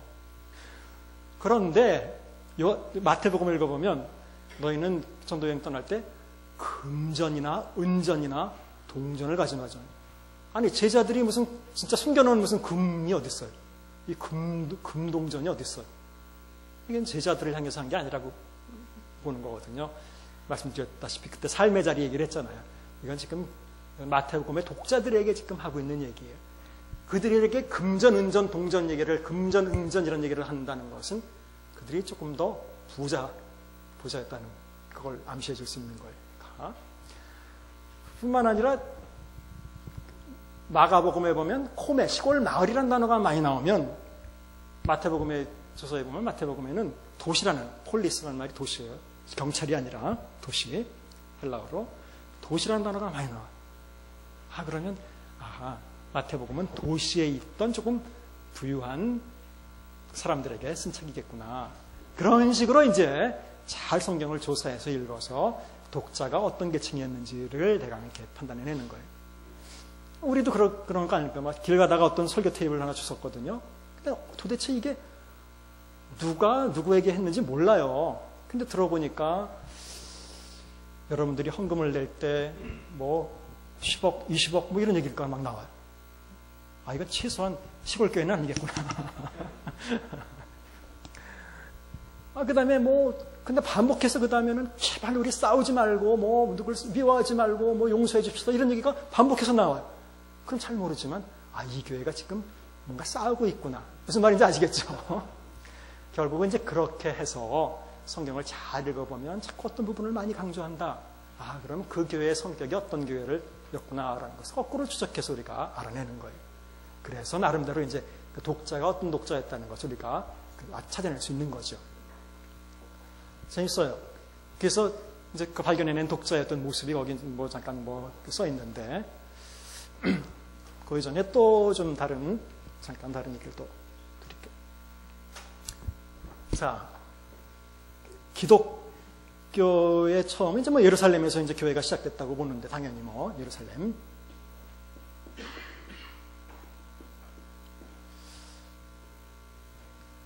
자, 최초의 교인들은 이방인이었었어요? 유대인이었었어요? 당연히 유대인이에요. 12제자는 유대인이에요? 이방인이에요? 다 유대인이에요. 당연해요. 그러니까 이건 유대교에서 출발한 유대인이에요. 유대인. 근데 오순절날 성령이 임하면서 이들이 이제 기독교인이 됐는데, 그러기 때문에 이 사람들은 영어로는 Jewish Christian이라고 그래요. 우리말로는 그냥 유대계 기독교인이라고 해도 되고, 보통 그냥 유대인 그리스도인이라고도 그냥 그렇게 식으로 표현해요. 유대인, 그리스도인. 유대인이면서 동시에 그리스도인이 된 사람들이죠. 초기의 기독교인들은 다 이런 사람들이에요. 이 사람들이 기독교인 되고 나서도 여러분들 성경에 보면 베드로와 요한이 성전에 기도하러 가는 장면 나오죠. 여전히 유대인으로서 성전에 기도하러 가요. 그리고 음식물 가리는 거 기독교인 되고 나서 다 그냥 막 먹었을까요? 아니면 가렸을까요? 계속 가렸어요. 사실은 더 이상은 이들에게는 이게 율법이라기보다는 이들이 살고 있던 어떤 삶이고 문화하고 그 사람들이 살던 습관이에요. 관습이에요. 그거 당연히 했어요. 기독교인 되고 나서 할례 했을까요? 안 했을까요? 할례 했죠. 당연히 유대인이니까 하는 거예요. 너무 당연한 거예요. 그러니까 참 이 사람들의 아이덴티티는 너무 재밌는 거예요. 유대인이면서 동시에 그리스도인이에요. 그러니까 유대인은 유대인 생활을 그대로 다 하면서 단지 이제 함께 뭐 제사드리고 이제 어차피 이제 뭐 성전은 나중에 없어졌기 때문에 그런 걸 하나 뿐이지, 안식일 안식일대로 지키고 주일날은 주일날대로 모이고 그랬던 거예요. 저는 고면에 있어서는, 그 면에 있어서는 유대인들이 참 이상적인 삶을 살았다라고. 그 면이라는 건 바로 안식일날은 편안하게 쉬고 주일날은 아름답게 모여서 또 축제처럼 또 예배드리고, 이 두 가지가 다 있었다는 거죠. 그렇죠? 안식일은 지금으로 따지면 금요일 해질 때부터 토요일 해질 때까지 아니에요. 그러니까 홀로 하루는 완전히 잘 쉬고 그 다음에 주일날은 또 모여서 예배하고 찬송하고 얼마나 좋아요. 근데 현대인들에게는 이 안식일은 없어지고 주일만 남아있기 때문에 이게 이제 지금 어려운 거예요, 이게. 그래서 이 안식일도 하면서 주일도 이렇게 같이 하면 굉장히 좋을 것 같다, 이런 생각이 드는데, 어쨌든 간에 이들은 유대인이면서 동시에 그리스도인이었다. 굉장히 중요한 거예요. 어떻게 보면 굉장히 어려운 거죠. 자, 이 유대교와 기독교와의 갈등을 일으킬 수 있는 부분도 많이 있는데, 그걸 어떻게 이 사람들은 이제 어떻게 해결했을까라는 게 이제 어떤 면에서 굉장히 중요해요. 어쨌든. 그래서 기독교인 되고 난 다음에도 성전도 올라가고, 기독교인 되고 난 다음에도 같이 성전에 가서 기도하고 다 했어요. 할례도 하고, 안식일도 지키고. 그리고 재밌게도 기독교인 된 다음에도 이제 예루살렘이 70년에 멸망했죠? 아까 말씀드린 멸망했어요. 멸망하고 나서 사람들이 뿔뿔이 다 흩어졌어요. 그 전에도 이제 많이 흩어져 있었지만 기독교인들이 많이 흩어졌어요. 그 중에 유대교를 그대로 계승했던 사람들은 우리 그 AD 90년에 얌니아에서 구약의 정경이 결정됐다는 얘기를 초기에 한 적이 있어요. 전설처럼 들리겠지만 지금 오래돼서 하여튼 있어요. 그런 적이 있어요. 여기가 이제 얌니아예요. 얌니아. 이 얌니아인데 이게 왜 중요하냐면 AD 70년 예루살렘 멸망한 다음에 허락을 받고 이 중에 바리새인들이, 이 사람들이 보통 경건한 리더였기 때문에 여기 모여서 소위 유대교의 명맥을 계속 유지했던 거예요. 다 흩어졌지만 정통 유대교의 명맥을 계속 유지했던 거예요. 그러니까 이 이후에 유대교는 다 바리새인들이에요. 결국은 바리새파 사람들이에요. 바리새파 사람들이 허락을 받고 이렇게 모여 있었어요. 그런데 AD 70년 예루살렘 멸망하고 나서도 계속해서, 아직까지는 초기에는 계속해서 기독교인들은, 유대인 기독교인들은 계속 이 다른 지역에서 회당에도 계속 나갔어요. 여러분들 사도 바울 보면 전도하러 다닐 때 유대인 회당에 들어가서 먼저 전도하죠. 가능했단 말이에요, 그것이. 그 시대에는 사실 저쪽에서 보면 별로 이렇게 이단이라고 생각 안 했어요. 왜냐하면 똑같으니까. 유대인이 변한 것도 아니고 할례를 안 받는 것도 아니고 갑자기 안식일을 안 지키는 것도 아니고 뭐 금식을 안 하는 것도 다 하니까 아무것도 다른 게 없어요. 그저 한 가지 더 플러스 됐다는 거는 예수 그리스도를 메시아라고 그냥 생각한다는 것 이외에. 그러니까 처음에는 저쪽, 그러니까 안 믿는 유대인들 입장에서 볼 때도 하나도 거부감이 들지 않았어요. 다 똑같으니까. 그런데 어느 시점에서 드디어 이들이 예수 믿는 사람들을 이단으로 몰기 시작했어요. 그것이 바로 AD 70년 이후에 이 바리새인들이 여기서 뭉쳐서 나중에 여기서 이제 탈무드도 나오고 미시나도 나오고 이제 다 나오는 거예요. 그래서 뭉쳐서 AD 한 80년경, 이게 정확하게 나이는 시기는 몰라요. 80년경 드디어 이단 정죄문 같은 거를, 이단들은 저주받을지어다, 이런 기도문이 발견됐어요. 그 중에 기독교인들도 이제 포함되는 거예요. 이때부터 공식적으로 예수 믿는 사람들을 이단으로 정죄하면서부터 각 회당에 다니던 기독교인들 중에서 쫓겨났다는 거죠. 네. 또 하나, 성경에 왜 유대인 전체가 문제가 아니라 바리새인들이 가장 문제인가? 바로 이 이단으로 정죄한 사람들이 바리새인들이에요. 바리새인들이 있었다 그러잖아요. 그러니까 이것이 반영됐다고 보는 거예요. 그래서 왜냐하면 성경 시대 때 마태복음이나 이런 성경 시대 때 기독교를 박해했던 유대인들은 다 바리새인들이니까 실제로. 그래서 이런 게 그대로 반영됐다고 보는 거예요. 어쨌든 간에. 자, 그래서 쫓겨나네, 이제는. 그래서 회당에서 쫓겨난 유대인 기독교인들이 결국은 이제 뭉쳐있는데, 그 뭉친 기독교인 중에 우리가 성경에서 찾아볼 수 있는 중요한 그 장소에 있던 기독교인은 바로 여기 시리아, 이 위쪽에 시리아 안디옥이라는 데 있던 기독교인이 주목할 만하다. 이들은 유대인이면서 쫓겨나서 안디옥에 이제 살면서 회당하고 결별했죠. 회당하고 결별하면서 굉장한 여기에 대한 적대감이 서로 이제 있죠. 적대감이. 유대인이면서 바리새인들에게 굉장히 적대감이 있어요. 안 믿는 유대인들에게 굉장한 적대감이 있어요. 이 사람들 아이덴티티가 이방 지역에 살기 때문에 사실은 팔레스틴 지역에 살던 유대인들만 소위 아람어를 계속했지, 나머지 지역에 살던 사람들은 다 그 당시만 해도 헬라어를 썼다고 봐요. 우리가 당연히. 그래서 유대인이면서, 반은 유대인이면서, 실제로 혈통으로는 유대인이죠. 유대인이면서 생각은 헬라적인 생각도 들어와 있고, 반은. 그 다음에 율법도 지키려고 또 노력하고 있고, 전통으로 율법을 가지고 있으니까 이 중간에 껴서 자기의 정체를 좀 확인하려고 애쓰던 어떤 기독교인들이 안디옥에 있었단 말이에요. 그러면서 지역적으로도 팔레스틴을 벗어났기 때문에 여기는 이방인들도 많이 살기 때문에, 교회도 이방인들이 들어왔기 때문에 이방인들에 대해서 굉장히 긍정적인 생각을 가지고 있었고, 여러분 잘 알다시피 안디옥이 나중에 선교의 중심지가 되죠. 그렇죠. 그래서 바울을 파송하고 그랬던 본거지가 안디옥이에요. 그래서 만일 여기에 있던 유대교 기독교인들이었다면 아마 어쩌면 이 사람들의 어떤 우리가 성격이나 마태복음의 독자들의 성격이 굉장히 비슷하다. 그래서 이게 정확하게는 알 수 없지만 아마 이런 도시에 살던 유대인들이 마태복음의 독자였을 것이다. 헬라어를 했던 사람들이고 율법에 여전히 관심이 있고, 그러면서 동시에 이방 선교에 관심을 가지고 있고, 그렇죠? 그러니까 율법 때문에 조금 이렇게 갈등하고 있는 그런 전통적인 율법인데 율법을 계속 지켜야 되는가 말아야 되는가, 이런 문제를 가지고 있었고, 그래서 그런 면에서 마태복음은 우리에게 이런 면에서 굉장히 의미가 있어요. 구약 율법에 대해서 우리가 어떤 개념을 가져야 되는가라는 거에 대해서 마태복음은 그런 면에서 잘 가르쳐줘요. 그것을 갈등하던 사람들을 위해서 쓴 책이라고 볼 수도 있기 때문에 굉장히 중요한 그런 책입니다. 자, 그래서 이제 그 독자 얘기를 하느라고 이렇게 쭉 끌어왔는데, 독자 거기 부분을 봅시다. 마태복음은 독자가 누구였는지 말하고 있지 않지만 그 내용에 있어서 구약 율법의 성취를 강조하고 있는 것이나, 당연히 독자가 유대인이기 때문에 그런 게 많이 나와요. 예수님이 메시아라는 걸 증명하기 위해서 구약을 계속 인용해요. 다 인용해요.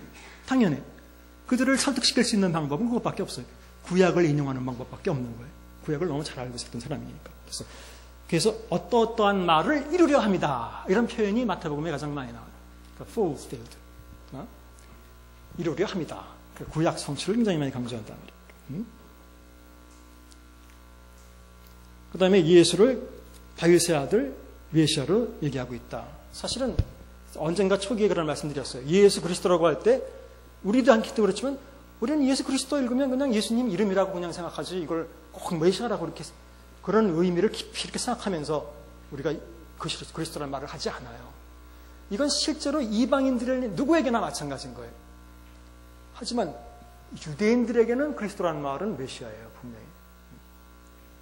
당연히. 저한테는 그 유대인이 쓴 유대식의 신약 성경 책도 있어요. 저는 그걸 가지고 있는데 거기는 당연히 뭐 영어로 된 건데요. 물론 그것은 여기서 예수 그리스도라고 하는 이건 다 메시아라고 번역해요.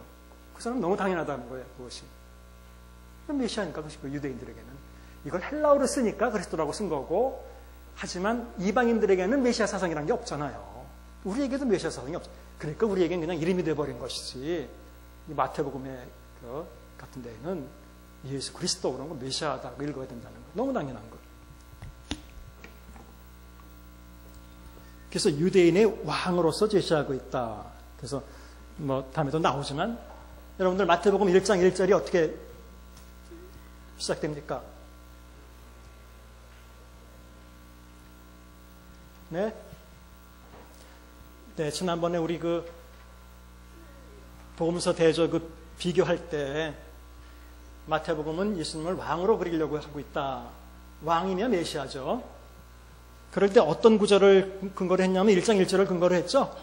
예, 그래서 우리말에 어순에 좀 문제가 있다 말이니까 그렇죠? 그래서 아브라함과 다윗의 자손이라고 되어 있지 않고 다윗의 아들 그리고 아브라함의 아들 이렇게 정리되어 되어 있어요. 그래서 마태복음은 분명하게 다윗의 아들인 예수를 그리려고 있어요. 바로 다윗의 아들이라는 이 호칭 자체가 왕이란 뜻이고 메시아란 뜻이죠.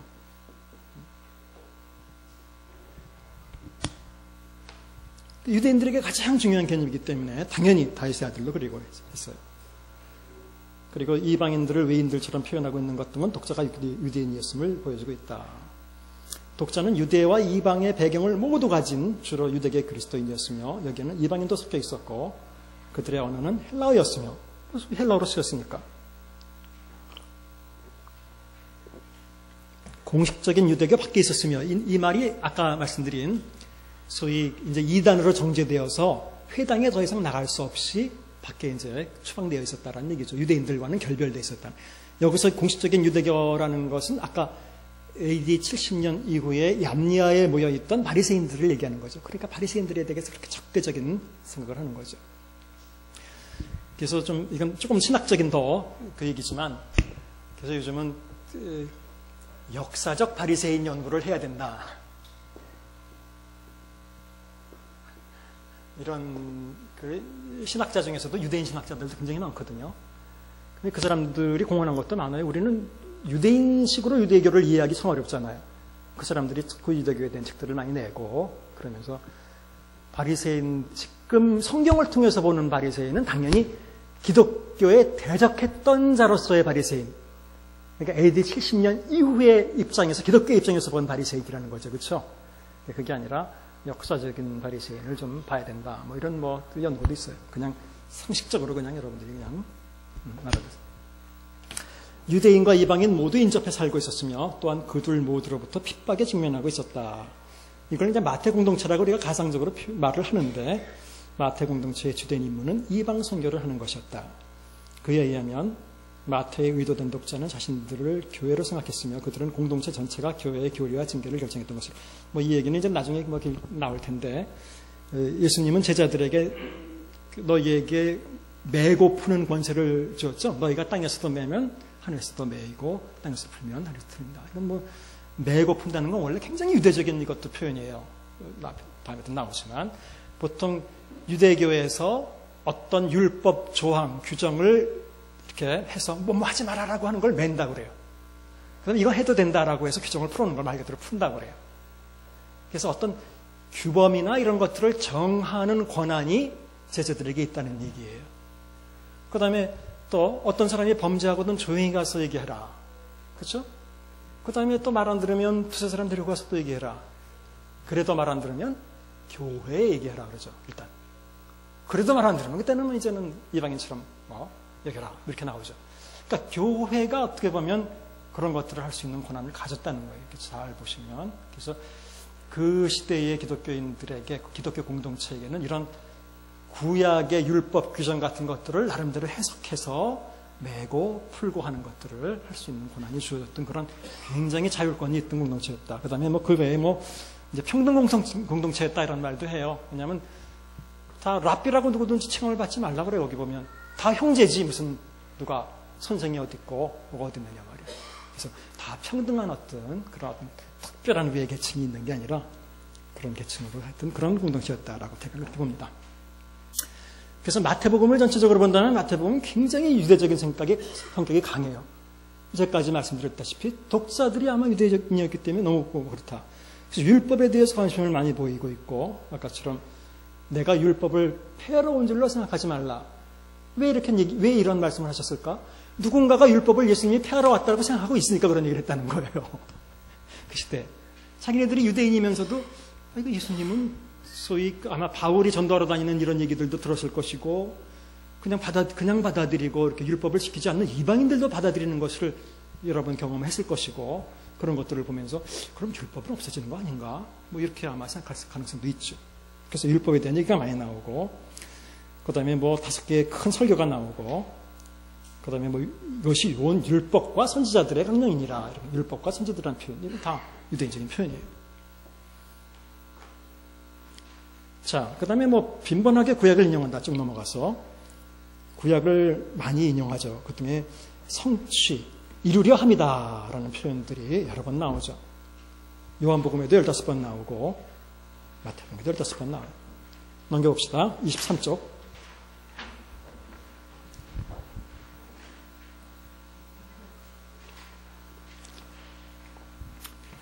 유대적인 표현, 하늘왕국이다. 예를 들면 하늘왕국. 우리 이미 배웠죠? 그래서 다른 복음서에서는 하나님의 왕국 또는 하나님의 통치.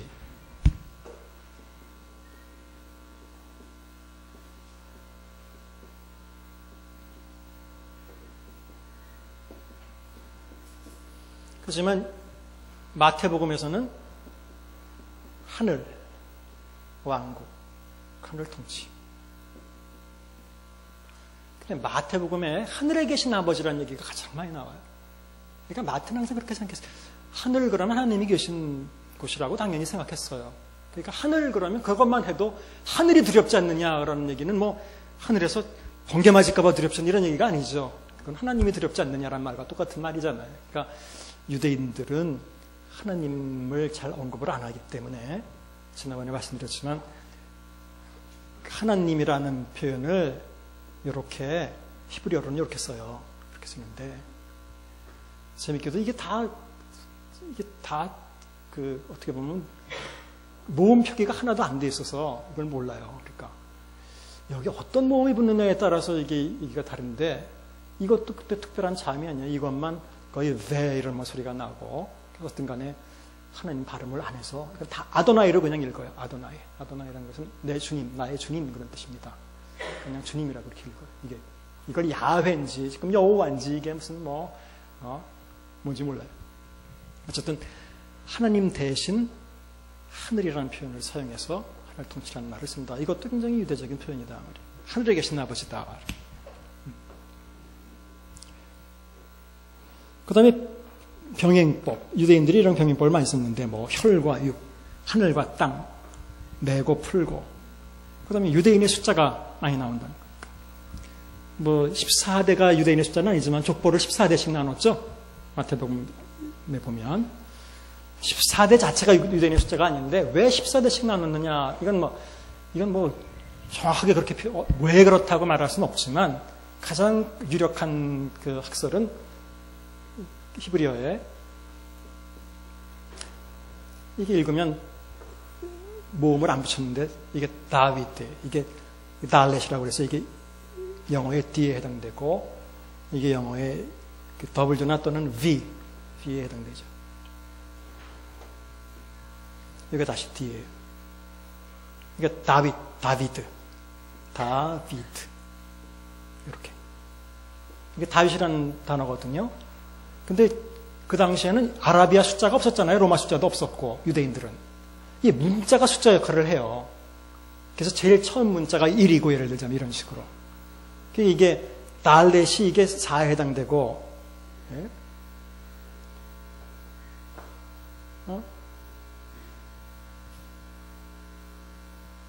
그 다음에 바브가 6에 해당되고 달렛이 4에 해당돼가지고 더하니까 이게 이제 14가 되는 거예요. 그래서 아마 이 다윗이라고 하는, 다비드라고 하는 그것에 맞추어서 14대씩 이렇게 맞추지 않았는가 이렇게. 어쨌든 간에 이건 뭐 유대인들이 하던 그 숫자 표현. 뭐 70번씩 7번 뭐 용서해라 이런 것도 다 유대적이라는 얘기죠. 그 다음에 유대인의 관습에 참 익숙해 있단 말이에요. 바리새인들과 서기관들이 어떻게 행동하는지, 시장에 가서 인사받는 거 좋아하고 이런 거 잘 나오잖아요. 그 다음에 성전세 11조 이런 얘기 나오죠. 11조는 유대인들이 했던 거예요.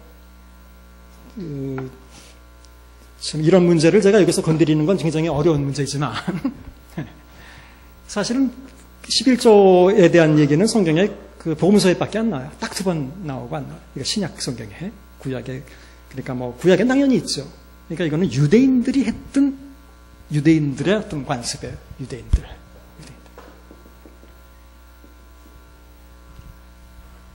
그러니까 바울은 이방인들에게 편지를 보냈는데 그렇기 때문에 바울은 11조에 대해서 한 번도 11조 이외에 뭐 다른 헌금도 이웃을 돕는 헌금 이외에 다른 헌금에 대해서도 말해본 적이 없어요. 그러니까 이건 유대인들이 원래 했던 그 관습이다 말이에요.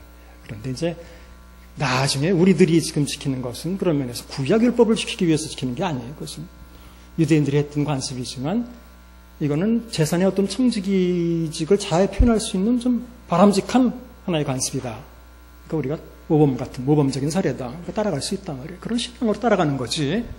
이건 뭐 바치면 뭐 흔들어서 더 많이 주고 뭐 또 괜히 안 바치면 사업하다 망하게 되고 이렇게 해서 그런 것 때문에 그건 진짜 율법적인 사고인 거예요. 그런 건 아니에요. 그러니까 현대에 와서 11조는 그 율법이 아니에요. 그러니까 죄송하지만 우리 교회는 뭐 그런 거에 대해서 그렇게 크게 강조 안 하니까 소위 복음주의적이고 자유롭다고 하는 교회도 어느 교회도 대부분 다 정말 대부분 다 2가지만은 굉장한 율법적으로 지켜요. 2가지만은 뭐겠어요? 11조하고 또 하나는 주일 성수라고 소위 표현하는 이건 참 모순이에요. 그건 모순이에요. 정말로 모순이에요. 네. 주일 성수라는 말은 성경에 없어요. 절대로 없는 말이에요. 그것은 옛날에 구약시대 때 안식일을 성수하라는 말은 있지만 주일을 성수한다는 말은 성경에 나오지 않아요. 그냥 주일날은 자발적으로 기쁘게 모인 거예요. 그거는 신약 시대에. 그러니까 그걸 그냥 끝까지 그건 율법적으로 지키고 있어요. 그걸 율법적으로 끝까지 요구하는 이유는 뭐냐면 도대체 자유로운 복음주의적 교회에서마저 또 그것이 교회를 지탱하는 가장 기본적인 힘이기 때문에 그냥 그렇게 해가는 거예요. 교회 유지를 위해서. 이건 뭐 저는 뭐 제가 책임 있는 사람으로서 양심껏 얘기하는 거예요. 그렇잖아요. 또 성경적으로 얘기하는 거예요. 이건 분명히 여기에 대해서 제가 책임질 거예요. 이 말에 대해서는 성경적인 말이 성경적이고 역사적인 말이니까. 이 얘기는 여러분들 수준이 있으니까 아시겠죠. 뭐 주일날 교회 나오지 말라라든지 11조 내지 말라는 얘기가 아니라는 걸 잘 알 거예요. 그러니까 그것은 태도에 관한 문제예요. 그러니까 지키기 위해서 나오는 게 절대로 아니라는 거예요. 율법을 지키기 위해서 나오는 게 아니라 우리는 정말 그런 마음으로 나와야 되는 거예요. 그러니까 매일매일 모이고 싶지만 보고 싶고 성도들이 목사님도 보고 싶고 말씀도 듣고 싶지만 참았다가 주일날 그런 마음으로 재산 다 들고 싶지만 나도 먹고 살아야 되고 나도 살아야 되니까 정말 미안하지만 예의상 할 수 있는 게 10의 1조. 그러니까 이런 거. 그러니까 저는 목회대학원에서 목사님들도 많이 강의하잖아요. 가르치잖아요. 뭐 변장교육도 하고 목사들 다 제 제자들 다 목사인데. 그러니까 이렇게 강의를 하면, 그렇게 하면 헌금 안 나옵니다. 이렇게 이제 얘기를 해요. 그러면 좋다고요. 그 성경에 보면 조금 다르지만, 삭개오 얘기 같은 경우 보면 봐라. 삭개오는 예수님 믿고 나서 11조가 아니라 재산의 절반을 하여튼 간에 하나님 일에, 가난한 사람 일에 바쳤단 말이에요. 그런 것도 있고, 또 아나니아와 삽비라 이야기도 있고, 재산을 다 나눴었다라는 얘기도 있고, 성경에는 어쨌든 재산을 가지고 우리가 청지기직을 해야 된다는 그런 말씀이나 교훈이 많은데, 왜 그 많은 말씀 놔두고 그것만은 구약에서 끌어다가, 그거는 항상 구약에서 끌어다가 그거 할 때는 또 흔들어 넘치고 이게 모순이 되는 거예요. 그건 사실은 다시 말씀드리지만 유대인들이 살았던 유대인들의 그 삶의 방식이었었어요. 근데 그래서 이 말을 길게 할 수는 없지만 초기 기독교 시대 때는 그렇기 때문에 바울 시대 때는 솔직한 얘기로 11조가 넣은 헌금이 필요 없었어요. 그걸 여러분들이 아셔야 돼요. 왜 안 써있냐. 그 시대의 기독교 시대 때 바울 시대 때에 가장 큰 교회 규모를 우리가 역사적으로 이렇게 재현해보면 50명을 넘지 않아요. 가장 큰 교회가. 이유는 뭐겠어요? 혹시 아세요? 교회 건물이 따로 없었죠? 아시죠? 다 가정에서 모였죠? 그래서 가정에서 모일 수 있는 일반적인 규모로 볼 때 50명을 넘지 않았어요. 그러니까 교회 건물이 따로 없었고 또 바울과 같은 경우에는 풀타임 목회자도 없었어요. 그렇잖아요. 바울은 저 교회 세워놓고 한 3개월 되면 또 전도하러 또 떠나고 또 이렇게 했어요. 그러니까 중요한 얘기는 돈이 필요 없었다는 거예요. 왜 필요해요? 왜 필요 없잖아요. 먹을 건 하나씩 쌓으면 되는 거고, 그래서 나눠 먹으면 되는 거고, 뭐 필요해? 그러니까 실제로 현실적으로 필요가 없었기 때문에 헌금에 대한 어떤 요구들이 없었던 거예요. 근데 이제 초대 교부들 시대 때 가보면 11조를 해야 된다, 말아야 된다, 두 가지 편으로 갈라져요. 안 해야 된다, 안 해도 된다라고 하는 것은 당연히 이제 이방 전통에서 그건 유대인들이 했던 거기 때문에 안 해도 된다라는 얘기지만, 해야 된다는 사람들은 왜 해야 된다고 얘기했냐면 그게 이유가 너무 재밌어요.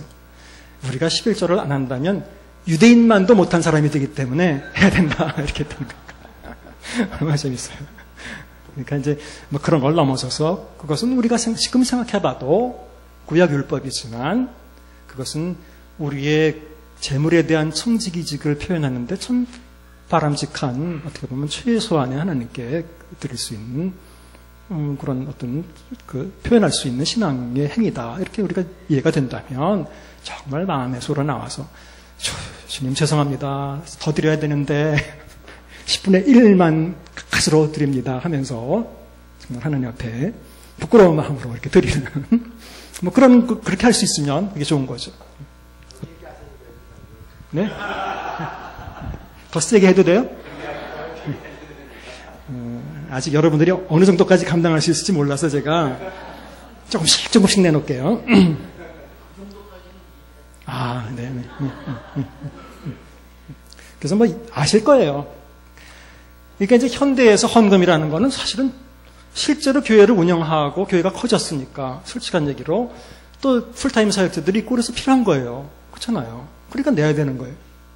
그런데 성경에서 바울이 이웃을 돕는 헌금은 바울이 준비해서 하라고 그랬죠. 그러면서 그거야말로 기도해서 하나님께 드리는 제물로 바치라고 그렇게 얘기했어요. 그러니까 정말 사람을 위해서 하는 헌금이야말로 잘 이해하셔야 돼요. 그거야말로 진짜 하나님께 드려지는 하나님을 위한 헌금인 거예요. 저는 제 친구들하고도 신학 하는 친구들하고도 많이 그런 얘기를 하는데, 교회의 재정이 가장 아름다운 재정은 얼마나 사람들에게 많이 그것이 쓰여졌느냐. 그러니까 반대로 얘기하면 건물이나 시설이나 그 외 다른 유지를 위해서 쓰여지는 돈 말고 얼마나 사람들에게 쓰여졌느냐라는 게 진짜 헌금으로 드리는 거죠. 그렇기 때문에 만일 교회에서 무슨 에어컨이 필요하다, 그럼 그거는 우리 교회는 그런 거 안 하지만 저는 이걸 잘 구분해야 된다고 생각해요. 헌금은 영어로 offering 드린단 말이에요. 재물. 그 다음에 영어에 또 돈 드리는 게 있어요. 우리가 영어에 미국 사람 많이 donation이라는 게 있죠. 그건 기부금이에요. 기부예요. 그러니까 헌금하고 기부금을 구분해야 된다는 거예요. 그러니까 만일 에어컨이 필요하다, 건물 유지하는데, 하나님, 어떻게 보면 하나님의 돈이라고 우리가 생각해서 하나님이 쓴 돈이 아니에요. 우리가 저 좀 쾌적한 환경에서, 그래서 헌금 중에 사람을 위해서 쓰여지는 헌금은 설교 시간에도 막 해야 돼요. 그거는 내라고. 그러니까 선교사들을 위한 헌금이나 그 외에 가난한 사람들을 돕는 헌금은 설교 시간에도 막 내라 그래야 돼요. 그거는. 그럼 당연히 해야 돼요. 그거야말로 진짜 하나님이 원하시는 헌금이니까. 근데 만일 어떤 시설을 위해서는 헌금이다. 그거는 광고 시간에 여러분들 우리 돈 이렇게 없는데 좀 많이 냅시다. 그렇게 이제 할 수 있는 거예요. 그건 기부금이에요. 그러니까 그런 걸 잘 여러분들이 계셔야 돼요. 근데 자꾸 이제 기부금을 많이 내게 하려니까 그걸 헌금으로 만들어서 하나님께 드려야 된다고 이렇게 얘기를 하는데 성경은 어쨌든 간에 그 시대에는 뭐 상황적으로 그렇고 그런 게 없었습니다. 그러니까 11조는 어쨌든 구약의 율법이에요.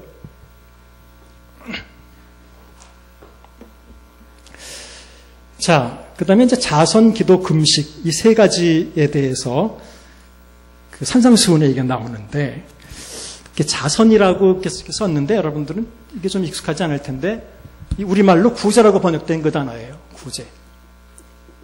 제가 이 단어를 참 싫어해요. 제대로 번역한 단어가 아니라고 보는 거예요. 예?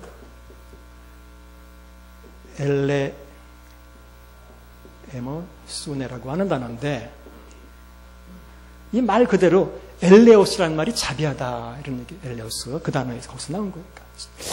자비하다, 자비한 뭐 이런 거. 그거에 대한 명사예요. 자비한 행위를 한다는 거예요. 구제라는 것은 말 그대로 구원해서 구해 주어서 어떻게 말 그대로 구제해 준다는 얘기죠. 굉장히 불쾌한 단어예요. 이거 하는 사람들은 기분 좋을지 모르지만 받는 사람들은 이거 굉장히 기분 나쁜 단어예요. 그렇잖아요. 원래 성경의 그 단어 자체가 우리가 참 그 자비로운 마음, 사랑의 마음을 자선이라는 말이 그런 말이니까. 그러니까 구제라는 말은 좋지 않아요. 그 다음에 뭐 우리는 섬김 헌금이라고 하잖아요. 그것의 유래가 아니라 그렇게 명명하게 된 그 상황을 여러분들 아시죠? 제가 언제 그 학교에다 글을 썼는데 그걸 마침 김현 목사님이 읽어보시고 그 다음에 그냥 당장 그걸 우리가 섬김 헌금으로 바꿨더라고요. 그러니까 바울은 가난한 이웃교회를 도우면서도 부지런한 말을 한 번도 쓰지 않았어요. 오히려 성도를 섬기는 일이라고 표현을 했다는 거예요. 이게 참 놀라운 일이에요. 내가 돈을 많이 사람들이 가난한 사람을 도와주면서 절대로 돕는다는 표현도 쓰지 않고 섬긴다고 표현을 했다는 얘기예요. 이게 저건 항상 이걸 윈윈이라고 하는데 그것은 도와준 사람도 윈하고 도움 받은 사람도 윈할 수 있는 그런 구제 그런 거는 아주 하는 사람은 기분 좋을지 모르지만 받는 사람은 그건 아주 루저로 만드는 하는 사람은 위너일지 모르지만 사실은 그렇게 되면 하는 사람도 루저가 되는 거예요. 구제라고 한다면 섬기는 거지 누가 누굴 구제해요. 어쨌든 이 자선과 기도와 금식 이 세 가지에 대해서 얘기가 나오죠. 너희는 뭐 자선할 때 어떤 사람들이 하는 것처럼 길모퉁이 돌아다니면서 큰 길 돌아다니면서 아니 나팔 불면서 굳이 자선하지 말아라 말이에요. 오른손이 하는 걸 왼손이 모르도록 해야 된다. 굉장히 중요하죠. 돈 얼마 안 내면서도 그냥 가끔 TV에 어느 교회 목사님 몇만 원 뭐 이렇게 나오는 거 봐요. 참 창피해요. 그리고 너희 상을 이미 받았느니라 성경에 여러 번 그 얘기를 하죠. 그래서 여기 상은 한 번 받는 건데 여기서 그 사람은 다 이미 받았어요. 이상으로 받았어요. 그 이상으로. 오히려 올라가면 뺏길 거예요. 있는 것도. 너무 많이 받아서 여기서.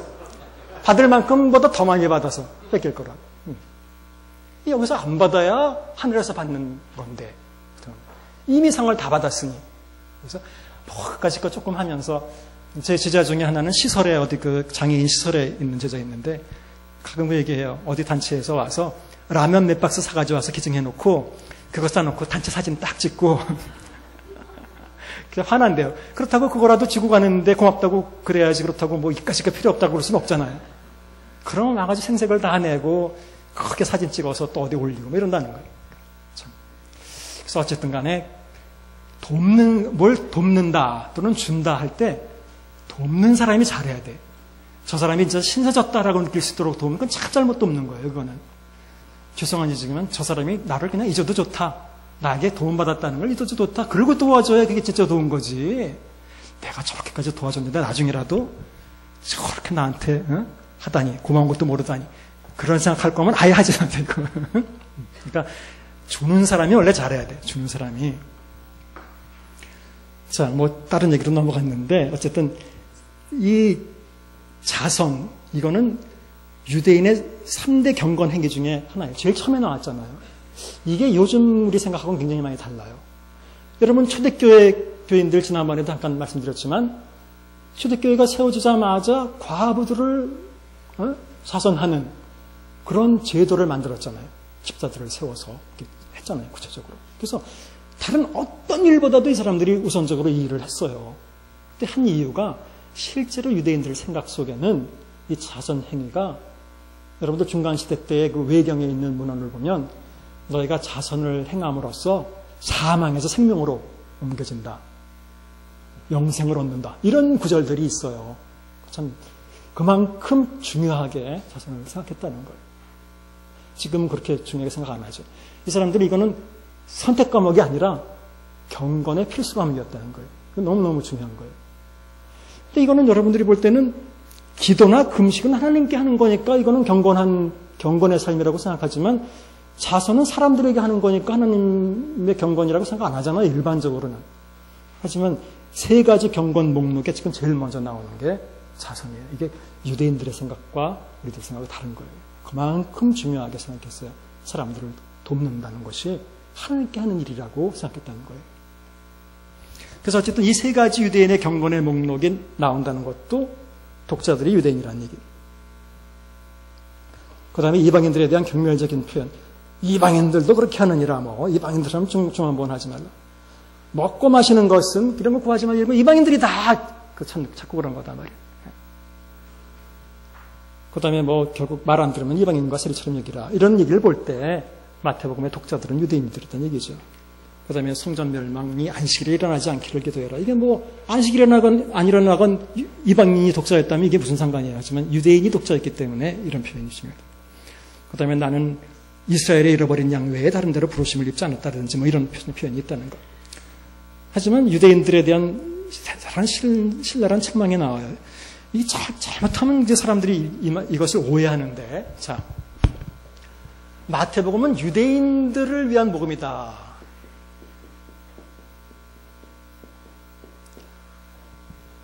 근데 유대인들에게 가장 신랄한 책망을 하는 또 복음이다 말이야. 이게 도대체 어떻게 된 거냐 말이야, 이게.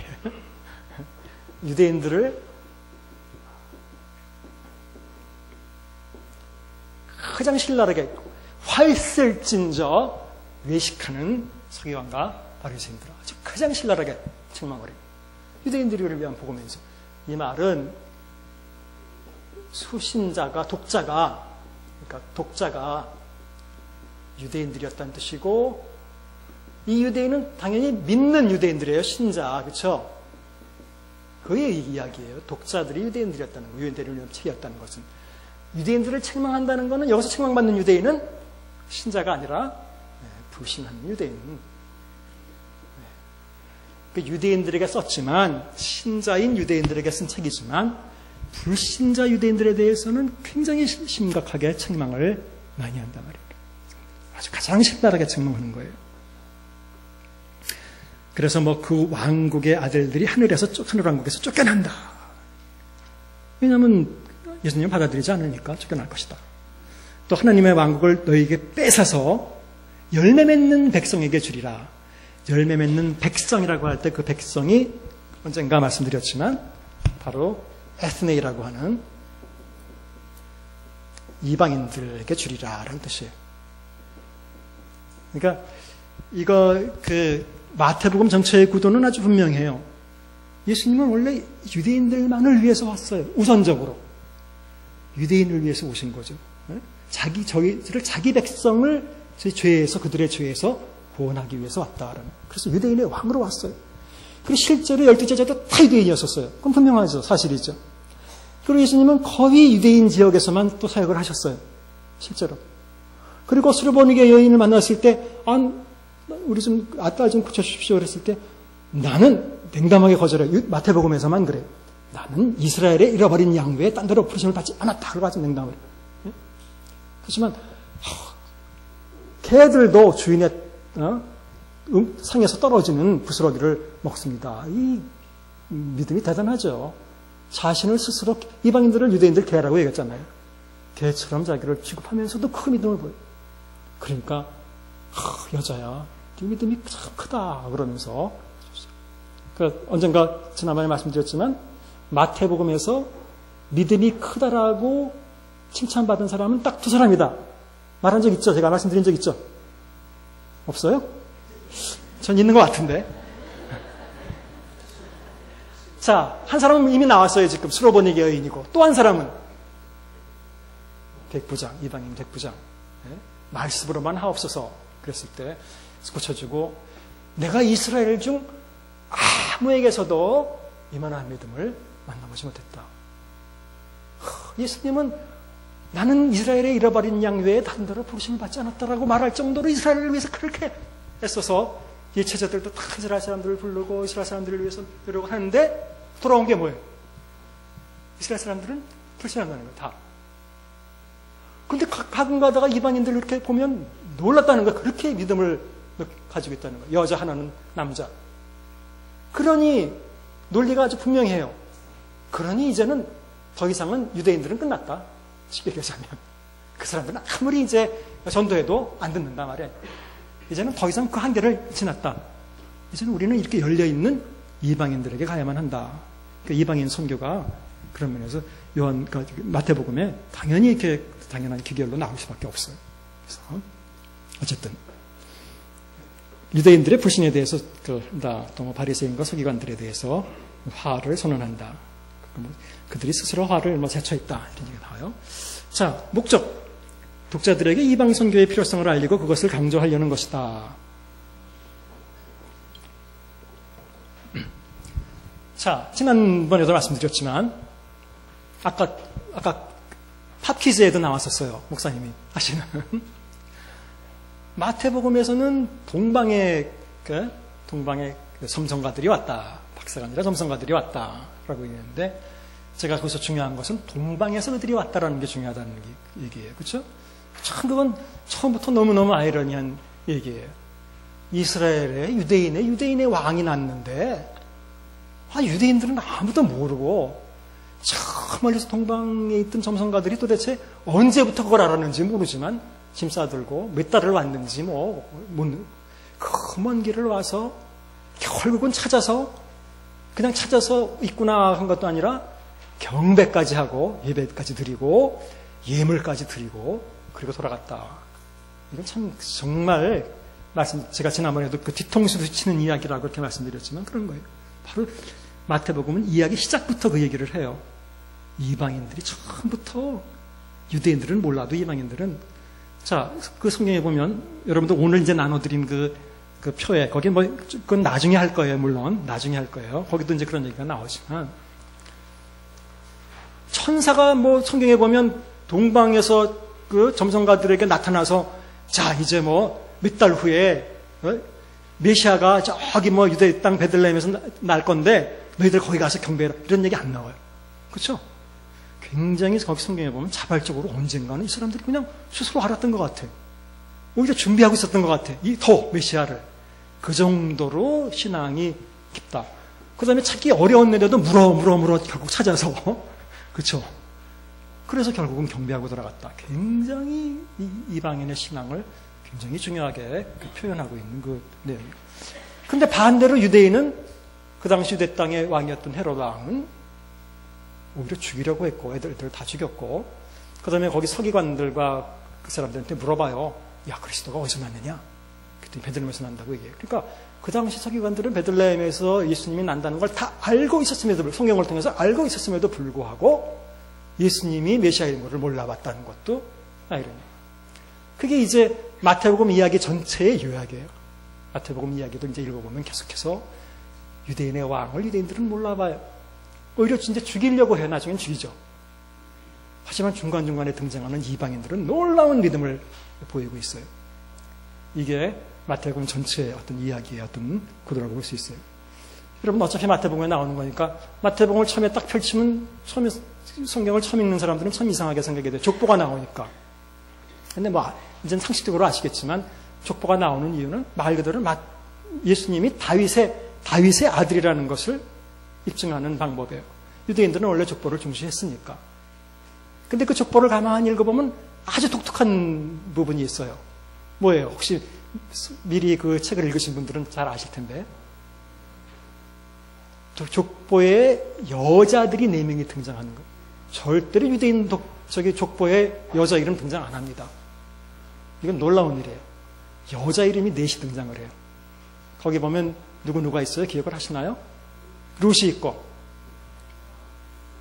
라합이 있고, 네?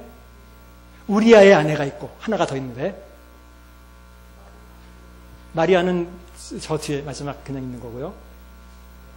다말이 있죠? 네. 근데 이제 다말은 어디 여인인지 모르지만 사실은 유대 전통에 보면 가나안 여인이었다고 얘기가 나와요. 그것도 다말 같은 경우도. 룻은 모압 여인이 분명해요. 이방인 모압 여인이란 말이에요. 우리의 아내는 바세바인데 바세바도 어디 여인인지 모르지만 우리아가 어디 사람이에요?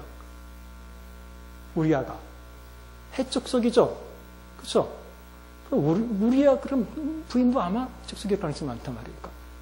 그 다음에 그 라합은 어디 사람이에요? 여리고 기생이잖아요. 그렇죠? 그러니까 이렇게 보면 4명이 다 이방인이라고 볼 수 있어요. 어떻게 면에서 명확하지는 않지만 어쨌든 간에 여자가 들어가 있다는 것도 놀라운데 그 여자들은 일반적으로 이방인 여자들이었다는 것 뿐만 아니라 플러스 다는 아니지만 다말 같은 경우는 굉장히 충격적인 여인이죠. 성경을 아시는 분들은 자기 시아버지하고 관계를 해서 대를 이어요. 그런 여자고. 그 다음에 라합은 우리말로 기생이라고 표현되어 있지만 그러니까 사실 창녀예요. 그러니까 그러면 똑같은 몸 파는 여자예요. 창녀가 등장을 했고. 그 다음에 사실은 바세바 같은 경우는 그 자신이 잘못한 거는 성경에 그렇게 나오지는 않지만 그래도 어쨌든 간에 가늠한 여인이고 이런 여인들이 등장해요. 그러니까 이런 거는 안 쓰는 게 더 낫지. 여자인데다가 이름을 이방인인데다가 또는 나쁜 그 일을 한 사람들인데 그게 사실은 이 여인들이 들어갔다는 건 의도적인 거라는 거죠. 그렇죠? 저자가 의도적으로 여자들을 집어넣었단 말이에요. 뭘 보여주려고 했을까? 일단 아마 그 중에 한 가지는 이방인들의 피가 예수님 다윗의 왕 후손인 예수님 피에 섞여 있다. 그러니까 예수님을 이방인을 위한 소위 이방인의 왕도 되시고 이방인을 위한 메시아도 된다. 뭐 이런 것들을 한편으로는 보여주려고 하는 거고 또 한 가지는 이 사람들은 좀 부정하거나 전혀 예수님의 족보에 들어올 만한 여인들이 아닌데 하나님은 그렇게 계획하셔서 들어왔다. 그렇게 본다면 마리아 같은 여자도 별로 중요한 인물이 아니잖아요. 정말 시골 처녀 아니에요. 어떻게 보면. 그럼에도 불구하고 그 마리아를 통해서 성령으로 잉태돼서 예수님이 오셨다라는 것을 얼마든지 하나님은 그렇게 역사하실 수 있다는 걸 또 보여주는 또 하나의 예라고 볼 수 있어요. 어쨌든 이방인이 의외로 재밌게도 유대인을 위한 책에서 이 책은 이방인을 그렇게 은근히 많이 등장하진 않아도 중요한 인물로 하나님의 역사를 이루는 믿음 있는 사람들로 긍정적으로 표현하고 있다. 그래서 결국은 지난번에도 말씀드렸지만 마태복음 마지막 결론 구절에서 너희는 가서 모든 족속으로라고 표현했지만 사실 그게 바로 헬라어로 이방인들로 제자를 삼아. 이제는 유대인들은 가망 없어요. 모든 이방인들을 제자를 삼아. 예? 아버지와 아들과 성령의 이름으로 침례를 주고. 사실 제자 삼으라는 것까지만 말하면 이거는 반도 못한 거예요. 더 중요한 문제는 또 뒤에 있어요. 그 마태복음의 또 하나의 중요한 주제, 오늘 퀴즈에도 나왔던 아버지와 아들과 성령의 이름으로 침례를 주고 내가 너희에게 분부한 모든 것을 빼놓지 말고 모든 것을 가르쳐서 지키게 해라. 지키는 제자가 아니면 그 제자가 아니에요. 마태복음에서는. 그러니까 여기서도 혹시 한때 선교단체나 이런 데서 다녔던 분들 계실 거예요. 저희 대학 다닐 때도 무슨 CCC나 또 내비게이터나 이런 게 많이 활동을 했어요. 근데 특히 내비게이터 같은 경우는 이제 소위 제자훈련이라고 이런 걸 많이 하는데 어느 교회마다 제자훈련이라는 걸 하는데 문제는 내용이 문제예요. 도대체 뭐가 제자냐 말이야. 옛날에 죄송하지만 뭐 내비게이터 같은 데는 제자 잡는 사역의 기술 뭐 이루어야 하면서 그러면 내용은 완전히 무슨 그냥 재생산 자기네들이 생각하고 있는 그 아이디어를 그냥 맞게 짜맞춰서 거기에 맞게 계속 그 제자 삶을 그렇게 그려가고 있어요. 그러니까 중요한 건 제자 삼으라는 표현을 쓴 복음서는 마태복음밖에 없어요. 예? 그리고 실제로 마태복음은 그 다음에도 나오지만 제자 훈련 교과서라고 보통 사람들이 얘기해요. 정말로 이건 제자가 어떻게 살아야 되는지를 잘 보여준 책이라는 거예요. 그럼 정당하게 제자 훈련을 하는 많이 한다면 가장 중요한 텍스트는 마태복음이어야 해요. 그래서 내가 너희의 분부한 모든 것을 가르쳐 지키게 하라 할 때 그 분부한 모든 것은 이제 마태복음 전체의 내용을 다 마태복음을 잘 가르치면 되는 건데 보통 그 선교단체는 자기네들의 이념을 사실은 많이 가르쳐요. 그래서 어쨌든 마태복음은 이방인을 제자 삼는 얘기를 하고 있고 그 다음에 제자 삼는 내용은 내가 너에게 분부한 모든 것을 가르쳐 지키게 하는 게 내용이다 말이에요. 예수님이 가르쳐 분부한 모든 것은 바로 마태복음에 다 있어요. 마태복음을 잘 보면 돼요. 산상수훈을 잘 연구하고 설교들을 잘 연구하고 잘 연구하면 돼요. 그게 중요해요. 자, 두 번째, 독자들이 말씀대로 실천하는 삶을 살도록 교훈하려는 것이다. 자, 지난번에 우리 표에서 보시다시피 마가복음은 큰 강조점이 한 가지가 있어서 고난을 강조했다고 했었죠. 그렇죠? 마태복음은 두 가지가 있었죠. 그렇죠. 행함. 그 다음에 이방선교. 아까 그 마지막 결론 구절에 이 두 가지가 다 나오잖아요. 너희는 가서 모든 이방인들로 제자를 삼아 내가 너에게 분부한 모든 것을 가르쳐 지키게 하라. 행함과 이방선교 다 나오죠. 네. 이 두 가지 굉장히 중요한 거. 이 행함이 빠지면 마태복음은 빠지는 거예요. 저는 그 현대 그리스도인들에게 이 마태복음을 잘 가르쳐야 된다고 생각해요. 너무 믿음 좋은데 믿음을 잘못 이해하고 있는 게 이제 문제인 거죠. 머릿속으로 무엇을 받아들이는 거, 인식하는 것을, 긍정하는 것을 믿음이라고 잘못 이해하고 있는 거죠. 그래서 행함. 여러분 데살로니가서에 보면 여러분들 사랑의 제가 그 말씀 드린 적이 있죠. 믿음의 역사와 사랑의 수고와 소망의 인내 이런 구절이 나오죠. 그런 얘기 안 했나요? 어쨌든 그런 게 나오죠. 믿음, 소망, 사랑. 그렇죠? 그러니까 믿음의 역사라고 나오죠. 믿음의 역사. 그렇죠? 이건 그냥 다음에 이제 자세히 이 문제에 대해서 제가 아직도 시간은 많으니까 역사라고 나오는데 이 말이 여러분들 영어 성경을 많이 보신다면 이런 게 이제 works of faith.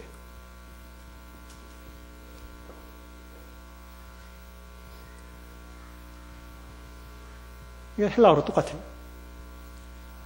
자, works에 해당되는 헬라어가 에르가라고 하는데, 에르곤이라고 하는 이제 헬라어의 복수예요. 이건 말 그대로 works예요. 이 works는 우리말로 가장 일반적으로 번역될 때 뭐라고 번역되느냐? 이게 항상 행함이라고 번역이 되는 거예요. 이 에르가가 행위들.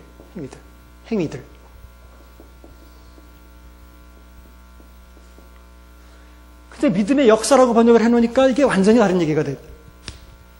재밌게도 이건 믿음의 행위들. 재밌죠? 믿음과 행위는 우리는 항상 우리 머릿속에는 이게 이분법적으로 믿음의 반대는 행함이다 이렇게 이야기하면 절대 그러죠. 성경은 믿음의 행위들, 믿음의 행함들이 없으면 그 믿음이 아니에요. 그 야고보서 얘기하는 게 그거예요. 바울은 딴 얘기 하지 않습니까? 절대로 그렇지 않아요. 여러분들이 잘 이해해야 돼요. 물론 다음에 로마서 할 때 또 나오겠지만 바울은 절대로 믿음과 행함을 이렇게 갈려놓은 적이 없어요. 바울이 행함을 얘기할 때는 항상 뭐라고 얘기하냐면 믿음과 바울이 반대로 하는 것은 믿음 vs 믿음과 율법의 행위라고 분명히 나와요. 잘 읽어보세요. 그냥 행함이 아니라 결국은 율법에 대해서 유대인들처럼 그런 율법을 지키는 그런 게 아니라 믿음이다라는 얘기를 하고 있는 것이지, 기독교인들의 이런 어떤 그 삶, 행함을 바울이 한 번도 부정해 본 적이 없어요. 그거는 이거 여러분 잘못 이해하고 있는 거예요. 그러니까 그런 거에 대해서. 자, 이건 뭐 다음에도 또 나올 거예요. 문제는. 자, 이 행함을 강조하기 때문에 저는 굉장히 이게 좀 중요한 책이다. 그 다음에 현대식으로 옮기자면 마태복음은 아무리 읽어도, 물론 다른 복음서들이 그래요. 요한복음만 그나마 여러분들이 원하는 그런 믿음으로 현재 우리가 구원을 가지고 있다는 식의 표현을 하고 있죠. 그것마저도 이제 개념이 조금 다르다고 말씀드렸어요. 근데 마태마가 누가복음을 읽으면 절대로 여러분들이 죄송한 얘기지만 구원의 확신을 가질 수 없을 거예요, 아마. 왜냐하면 행함으로, 그 다음에 계속 나오겠지만 너희 의가 서기관이나 바리새인보다 더 넘쳐나지, 훨씬 더 넘쳐나지 않으면 결코 천국에 갈 수 없다, 이렇게 얘기해요. 어떡할 거예요? 실제로 그래요. 근데 이제 제 바람은 그래요. 요즘 현대 그리스도인들도 저는 진짜 그러기를 더, 여러분들 그 여호와의 증인들이 왜 이렇게 열심히 살아요? 그 사람들은 14만 4천 안에 들어가야 되죠, 그렇죠? 그거예요. 꼭 받아야 되기 때문에 그 안에. 그러니까 나는 그냥 뭐 영접하면 바로 구원 다 받았습니다, 끝났습니다, 이렇게 가르치는 건 저는 그건 정말 잘못된 거라고 생각해요. 그렇게 가르치지 말고 정말 구원은 우리가 하나님 앞에 이렇게 정말 바리새인과 서기관보다 더 의롭게 살고 나더러 주여 주여 하는 자마다가 아니라 하나님의 뜻을 행하는 자들이 들어간다라고 해서 좀 구원의 확신을 없게, 겁 좀 주게, 긴장하게 좀 만들고, 하지만 하나님은 실제로는 다 이렇게 은혜로, 믿음으로 다 구원해 주셨으면 좋겠다, 이렇게 실제로 좀 마태복음이 그런 걸 얘기하고 있다고 생각해요. 근데 우리는 너무 처음부터 구원의 확신 얘기를 많이 하다 보니까 이게 정말 행해야 된다는 그런 어떤 거에 대한 긴장감이 없고 부담감이 없고 아무런 그런 게 없어요. 그런 게 이제 문제예요. 현대교인들 다 망쳐놓은 게 이제 그런 것 때문에 망쳐놓은 거예요. 죄송하지만. 복음주의에서 너무 복음을 싸구려를 만들어놨다는 거예요. 그냥 막 대량으로 약 팔듯이 그냥 그 자리에서 그냥 뭐 따라서 기도만 하면 다 끝나는 것처럼 이렇게 얘기했다는 거예요. 그래서 그런 면에서 현대기독교인들에게 마태복음은 정말로 필요하고 중요한 책이다. 그럼에도 불구하고 마태복음은 저는 항상 그렇게 긴장감만 주는 게 아니라 포도원 품꾼의 비유를 보시면 제일 마지막에 온 사람도 그게 하나님의 은혜인 거죠. 아무것도 한 것도 없는데 아마 옷 갈아입고 일하려고 그러다가 땡 해가지고 다시 옷 아마 입었을 거예요. 아니 근데 그 사람에게 돈을 계산해 주는데 아침부터 와서 저녁 때 일한 사람 그 가격을 다 돈을 준단 말이에요. 아, 이게 하나님의 은혜구나. 당연히 받아야 될 걸 받는 게 아니라 그렇게 하나님께 부르심을 받고 들어온 자들에게 다 동정하게 은혜를 내려주시는 건 하나님이구나. 그런 은혜의 모습이 보여요, 마태복음에도. 그러지만 항상 계속해서 우리가 정말 삶이 서기관이나 바리새인보다 더 나아야 된다. 그런 그 표현을 여러 번 하고 있고. 자, 이것만 읽고 끝낼게요. 자, 독자들은 예수님을 주님이라고 단순히 고백하며 사는 삶에 머물러 있었던 것으로 보이는데 그들은 실천해서 삶으로 열매 맺는 자들이 되도록 권고된다. 교회에는 거짓 선지자들이 와서 혼란을 일으켰던 것으로 보이는데 이것도 참 재밌죠. 거짓 선지자들이 나쁜 얘기를 한 게 아니에요. 예언도 하고 주의 이름으로 주님의 이름으로 귀신도 쫓아내고 주님의 이름으로 권능했다는 기적도 했다는 거예요. 이런 은사가 있었다는 거예요. 여러분들 은사만 쫓아가지 마세요. 열매를 쫓아가야 되는 거예요. 이거는. 그랬지만 내가 너희를 도무지 알지 못한다. 불법을 행하는 자들아 내게서 떠나가라 그랬다는 거예요. 굉장히 충격적이죠. 그러니까 불법을 행하느냐 마느냐라는 거지. 조금 더 윤리적으로 가까운 문제예요. 이것은 하나님의 말씀대로 살았느냐 안 살았느냐의 문제가 더 중요한 문제이지. 그게 열매인 거지 은사가 열매가 아닌 거예요. 여기서 본다면 사람들은 주의 이름으로 이런 걸 했어도 도무지 너희를 알지 못한다라고 예수님이 하셨다는 거죠. 굉장히 참 충격적인 거죠, 이것도. 마태는 그러한 능력이나 은사가 윤리적인 삶으로 열매 맺는 결과를 내지 못한다면 의미 없는 것이라고 하고 있는 것이다. 그리스도인들의 삶은 서기관이나 바리새인보다 월등해야 하고, 재밌게도 그 마태복음은 하나님에 계신 아버지가 온전하신 것처럼 너희도 온전해라 이렇게 가르쳐요. 놀라운 얘기죠. 온전하다는 말은 영어로는 perfect이에요. perfect. 텔레이오스예요. 하나님이 완전하신 것처럼 너희도 완전해야 된다. 그게 이제 목표예요. 그런 데까지 이렇게 긴장감을 갖고 살아야 된다는 거예요. 그래서 너무 제가 지난번에 정경 안에 정경을 두지 말라 이런 말씀을 드렸는데, 그 요한복음도 잘못 해석된 요한복음의 몇 구절에 근거해서 우리가 너무 겁이 없어요. 그러니까 너무 자신이 강해요. 그 자신이 강해서 너무 구원의 확신이 강하다는 거예요. 이 시대에, 마태복음 시대에 살던 독자들이 뭐 여러분들만큼 못 살았을 것 같아요. 이 사람들이 유대인들이었는데 더 철저하고 더 잘 살았겠죠. 그럼에도 불구하고 그들에게 성경은 너희들은 됐다 이렇게 말하지 않았어요. 한 번도. 하지만 항상 하나님이 완전하신 것처럼 완전한 데까지 나아가라라고 요구했고, 하지만 걱정하지 마실 거는 뒤에 가면 하나님은 다 그래도 은혜로 마지막에 들어온 사람도 똑같이 한 대 내려주시는 분이라는 그런 마음을 가지고 그렇게 사셔야 됩니다. 자, 시간이 됐습니다. 그래서 오늘은 여기까지 하고 다음 주에 이어서 하겠습니다. 감사합니다.